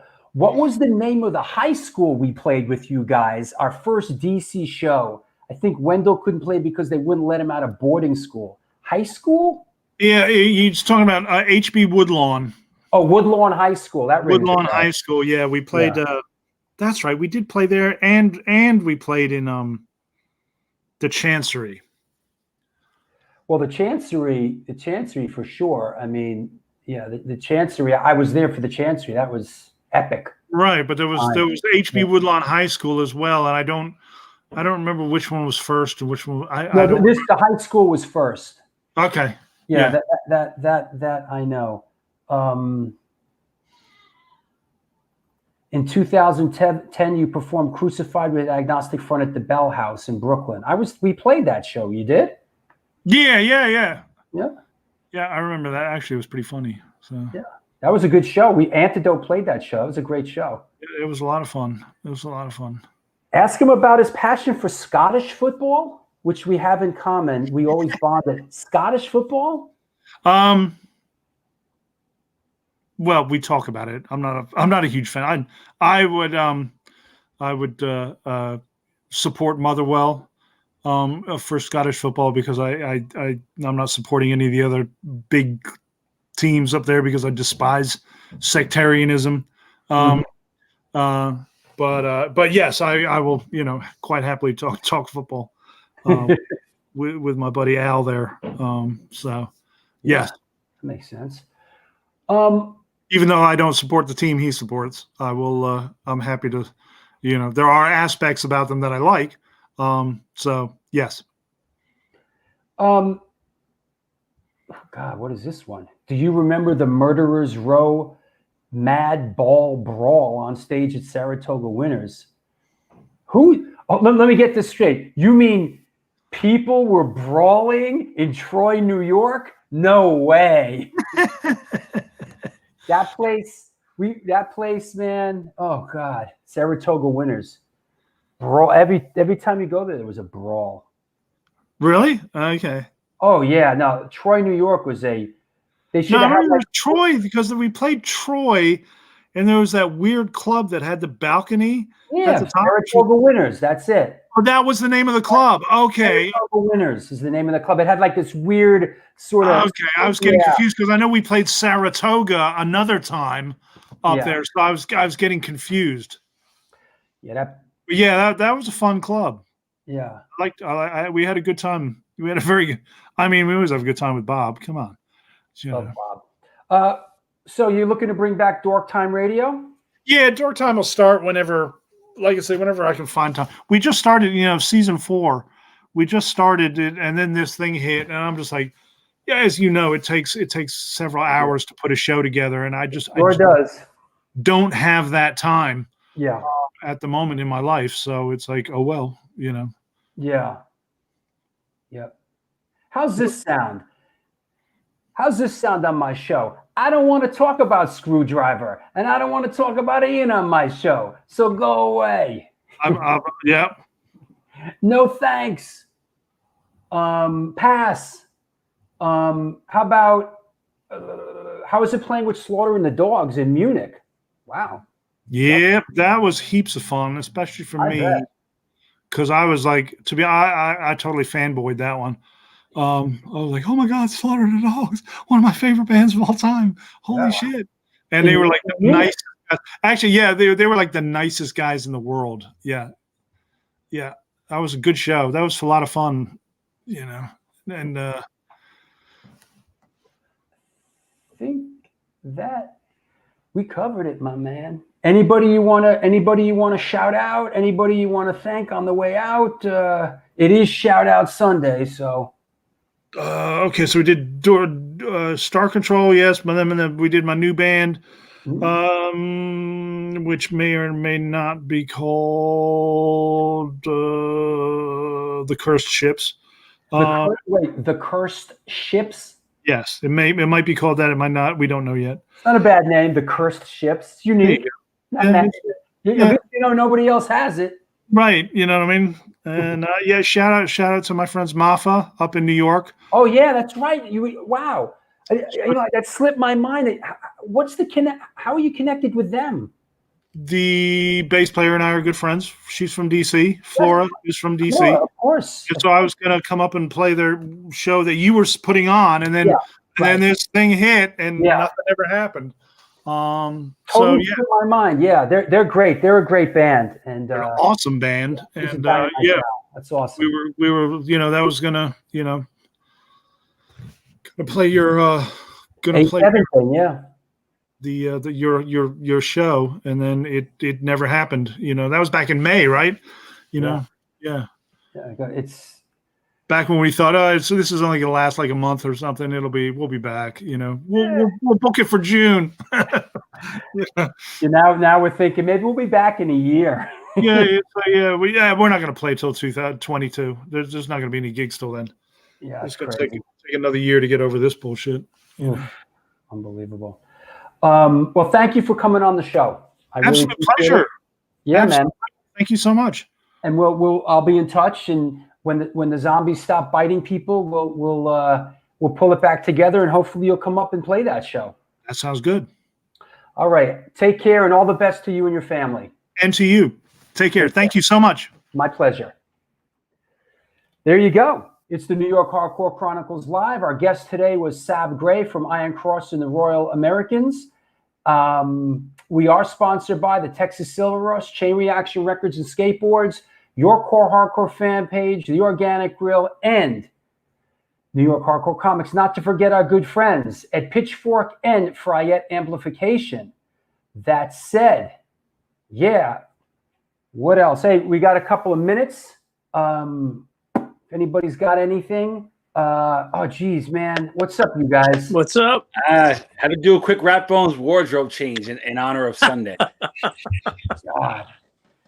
You know, I'm getting spacey on the show because I'm getting a little spacey. We need a button to press so you get like 10,000 volts. I know, right? I forgot to bring Rat Bones on the last show. Totally spaced it out. Yeah, and we just got to go. He was crestfallen. Ouch. How's that eye doing there, bro? What's going on? Damn, bro. You know what? Scars make us strong. Come on, man. Apparently, chicks dig scars. That's what I've been hearing, but who knows? Maybe that explains. Unless you're bleeding from the eye. Yeah. Scars are one thing. Scars are one thing. Bleeding out of your eye. Yeah. I don't know how many chicks are like, yo, I'm kind of feeling that bloody eye of yours. Everyone has a plan until you're bleeding from the eye. Pretty much. If you can even see out of the damn thing. Hey, listen, I'll say this while we got a couple minutes. If anybody wants, let's play the little game of who would you like to see on the show? Post it up. I already saw one answer, but I'm not going to say because you'll see it in the comments. Rick to Life. Listen, I've said this about Rick to Life before. Rick to Life is very ill. He has mental illness. I avoid Rick. He's sick. He's ill. It's sad. I used to be friends with the guy. I think a lot of people used to be friends with the guy. I don't make fun of the guy. I just try to stay clear of him. Doesn't make sense. He's not coming on the show. So that's not reality based. How do you see that? Skizma. Do you know who that is? It's an old hardcore band from Poland. Their guitar player actually played with Model Citizen at one point, actually. You're not getting nothing past it. They're a really good hardcore band. I've checked out their stuff from back then. It's pretty solid. Wow, that's an interesting request. I'm not sure. This is probably more online. Ray Capo. Definitely, eventually, Ray Capo is on my master list. I just haven't made my way to him. Of course, we had Sammy Siegler on. We had Purcell on. You know, Civ. Funny you should say Luigi. I'm talking to Luigi from Suicidal, the original bass player. We've been going back and forth. He's on the list. He's on the list too. I mean, John Guzman from Nausea. Jesus Christ, Adam, will you shut the fuck up about Screwdriver already? Anyway. We all know the greatest hit Ian ever has when he wrapped himself around the tree, and we're going to leave it at that, okay? That was his greatest hit. I mean, enough with the Screwdriver. Yeah, let me bring a guest on who's gracious enough to come on the show, and let me start asking him about Screwdriver. Come on, man. Please. Keith Morris, I'm talking to Keith's PR people. He's in the mix too. Mike Ness is a tough one, Gina. We all love to have Mike Ness on the show. Mike's a tough one. Mike doesn't do these kind of things. But we have some mutual friends. Sunday shout out to the Polsky Posse. It is Sunday shout out day. By the way, I'm dating a gal. What? Is that you, Steven? What? Steven gets muted. Oh. What's with all the echo and all the feedback? Is it me? Is it me? Is it me? Is it me? Rob Kabula. Yeah, Rob Kabula. Well, yeah, I think we had Kabula. He was on early. He was one of the first few episodes. Shout out to all the Polish people out there. I also want to shout out. I want to shout out you, Agnes, if you're listening. All right, Polish Power in Brooklyn. Special shout out Sunday. Special Joe, shouting out my Polish girlfriend in Brooklyn. If you know what's good for you, Drew. I know. Cheetah Chrome. Cheetah Chrome would be cool. Milo would be cool. Hey, Todd Hamilton, what's happening? Chris Doherty, I don't think is in any shape to do the show. Bro, I'd love to have Robert Gordon on the show. I would love to talk to Robert Gordon. Chuck Biscuits. Listen, if you could even tell me where Chuck Biscuits is.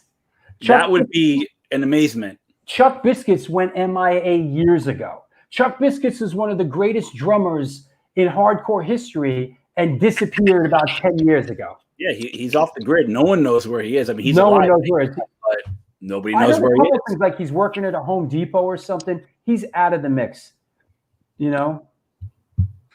Daryl won't do the show. If you're talking about Daryl from the Bad Brains, I've tried. I mean, Duff from Guns N' Roses is a possibility because he does have punk rock roots, and it would be like just to get his take on how the Seattle punk scene was back in the early 80s. Kevin Seconds, definitely. We'll get Kevin Seconds on eventually. I'd love to have Paul Bearer on the show. That's a 4-hour spectacular right there. That's all I'm going to say. Yeah. Hey, what about Jake from the Stiff Little Fingers? Sure. I'd be down to talk to him. Sure. Jake would be great. Jesse Mallon's been on the show already. Colin Coxbar, sure. Would love to have Colin on the show. Mike Muir, of course. Tony and Tez from Discharge. I don't think Tez is like I don't think Tez does interviews or social media. John Brannon. Bob Riley with the ace. Yep. What about Tesco V, Drew? What about him? Tesco would be cool. Mike and Sean Stern, that's a good one. Yep. My brother. You know what? My brother would be a good one, actually. And you know, we're talking about it. Didn't we have him on already? We've had him on, but I've never had him on and like really got into sort of, you know, his stuff, you know. He's come on in passing, you know. What about Milo from the Descendants? How about Ian Mackay, you think? How about Henry and Ian for the 150th episode? Yeah, how about, you know, Paul McCartney? That's a good one too. I got to get Evan on. Mike Dean, that's a good one, Riley, from Corrosion. Sofia Vergara. or get the guys from Crowbar on. That would be an interesting one. Who's Sofia Vergara again? The girl from Modern Family? Listen, that sounds good. Isn't she married to Ed O'Neill now, from what I heard? No, she's married to Joe Michael Gibbons from Leeway. Getty Lee. Getty Lee. Geddy Lee. Getty. Hey, that'll be a surprise guest right there. Get Geddy and Drew's ex-girlfriend's on the show. Oh, damn, Chucky. You know what? I'd do it just for the. Believe me, there's a lot of entertainment there. At your expense. Not really. I mean, it's like whatever, you know. DOA's drummer Patty knows where Chuck Biscuits is. Yeah, no, Chuck Biscuits. No, he's not around, bro. He's like, no. Jason Bittner. You hear that, Riley? That's your boy. Colin from GBH. I've been trying to reach out to them specifically, guys. I know you guys. I've been actually actively trying to get them on. So Mosh Front says Joan Nett. Is that Joan Nett? Like, is that the Bizarro Joan? Possibly. Joan Nett. Okay. Michael Gibbons. Good one. Slim Jim Phantom. Hey, what about Chris Notaro? He's another guy we just had one Gary. You know, I reached out to Chuck Lenahan from Crumbsuckers. He doesn't want to do it. Don Les would be. I see one comment here. Don. Wait, Don somebody Les else would say, be wait, somebody, really good. somebody else say, wait, Brian Baker, man, I want Brian Baker on this show. That's he's not responding. Brian Baker, I want on this show. That one's yeah, for sure. But wait, Astoria Lou says Chuck Biscuits has Facebook, but it's not him. It's not him. Yeah, but if it is that person, where's the story? I'm looking at it right. I'm looking through the comments. Biscuits is on Facebook. Okay, wait. Ernie Parada, Astoria Queens represent. Astoria Lou. Listen, I want Astoria Lou on the show. The friggin' guy doesn't have a computer with a camera. I tried to get Astoria Lou on the second show we did. Fucking guy. He's like Bob Riley. He took him. True. Do I have to pull the Vinny Stigma and have him like do it from here since I have all the equipment? Seriously, man. Jeff Breakdown's not interested in coming on the show. Eddie Vedder. Yeah. Listen, I got a bridge to. If you believe that, I got a bridge to sell you in Brooklyn. Yikes. Gavin McLeod. Isn't that the captain from the Love Boat? Isn't it? I think so. It is, yeah. That's a good one. Dave Smalley was on the show already. Enough with Dave Smalley. Fish. He's dead. Ed Vigoda? No. He old guitar player from the Skeptics. He actually also plays now in The Last Resort with Roy, actually. Don Letts. Listen, that's like you want to talk about someone who resonates deeply in my world. I'd love to have Don Letts on the show. Seriously, man. He did an excellent that Punk Attitude documentary. Right. It was great. He did a Fred thing for Fred Perry last year. Yeah, I saw that. Yeah. I had the chance to meet him, but I had to work and I missed it, and I was so pissed. Big shows coming up. Next up is Jesse Leach. Then we got Joe Affey. Then Kevin Crowley from The Abused. Scott Vogel, Sean Taggart, Ian Cavalera, Mina Caputo, Chuck Treese, and the 100th episode, Jamie Jasta. A lot of great shows coming up. That said, Al Baril. Al Baril knows that the door is always open for him. Anytime he wants to do the show, he's more than welcome to. He snuck in. He snuck in for a second. Yeah, listen, Al knows he's welcome here. Onyx. That's interesting. That's come up a couple times. I worked with those guys back in the day. I should reach out to them. Amy Nauza, good one, Mosh.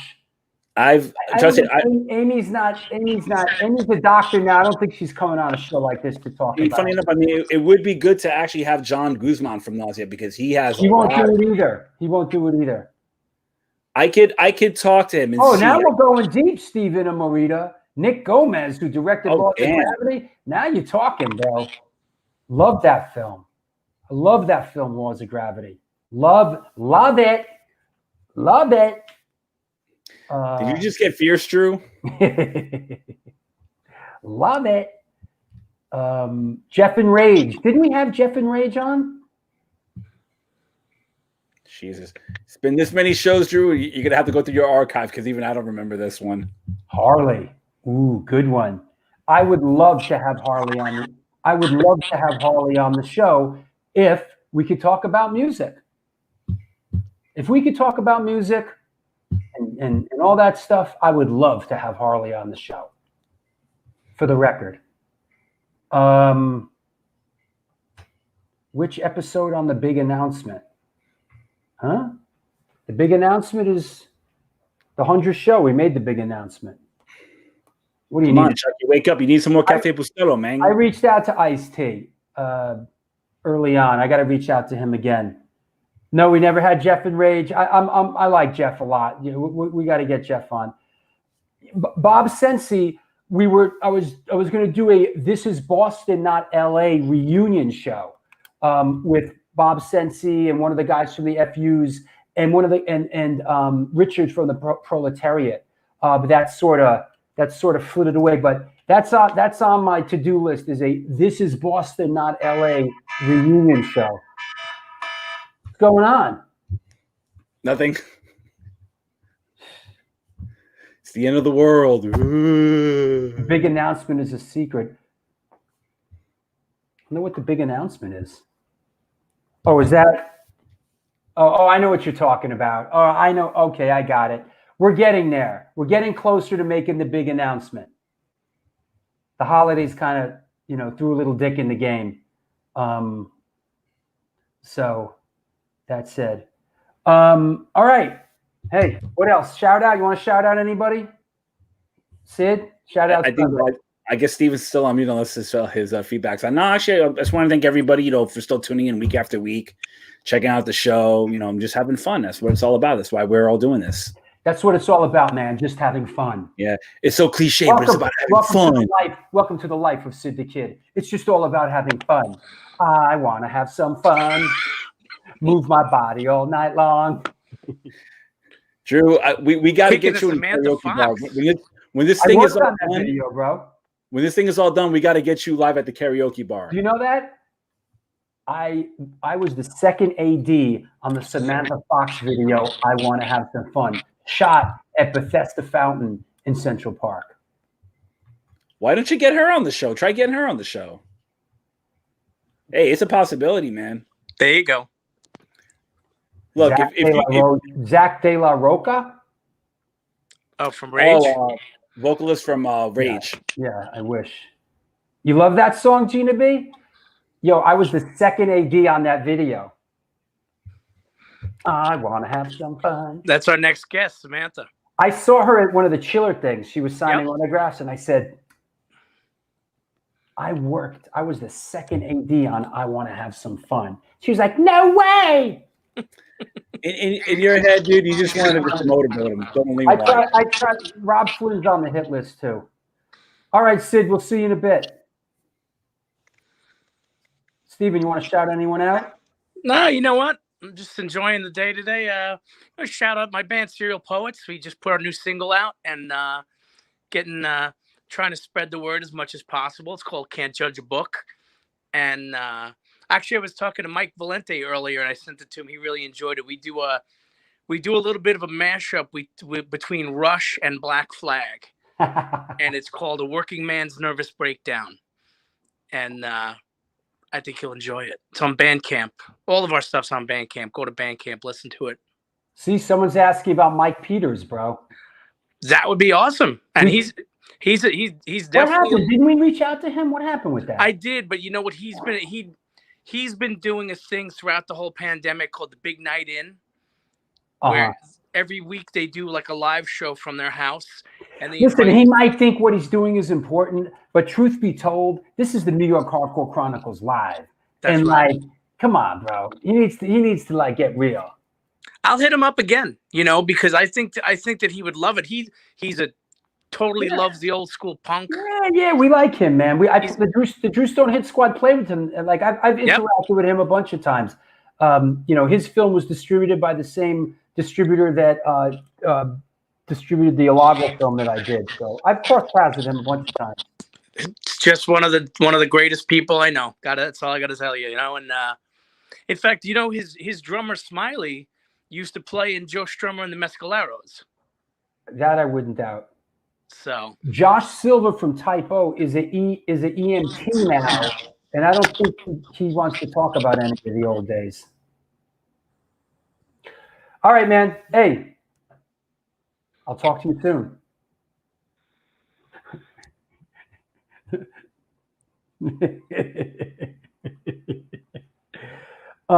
Get another girl guest on the show. You mean, isn't this enough of a, wait, hold on a second. Isn't this enough of a girl guest for you? I'm always thinking about getting girls on the show. What the hell you think this is, bro? Is this not enough of a girl guest for you? Come on. Seriously. Come on. It's about as girl as you could get these days. Shout out to Flan and Tracy. Okay. Yep. Thanks for another great show. Thank you, Larry. Thank you, everyone. Thank you, everyone. It's another great show. And that said, everybody be good. We'll see you. Who's next up? Oh, Jesse from Kill Switch Engage. That should be pretty cool. That is happening on Wednesday. Until then, let me see. Let me make sure everybody's okay on the way out here. Everybody okay? Yeah. Oh, that's a good one. Yeah. Listen, what do you want me to do? Listen, bro. No one likes girls more than me, bro. I love girls. Love girls. All right. Thanks a lot. Thank you all. Sean's a good one. Denise, I asked Denise. She don't want to do it. You know. Hey, Steen, in Denmark. Yeah, I gotta go. Thank you. I gotta go have dinner with my dad. Thank you, everyone. Love doing the show. I love our worldwide community. Do good things, a good thing will come to you.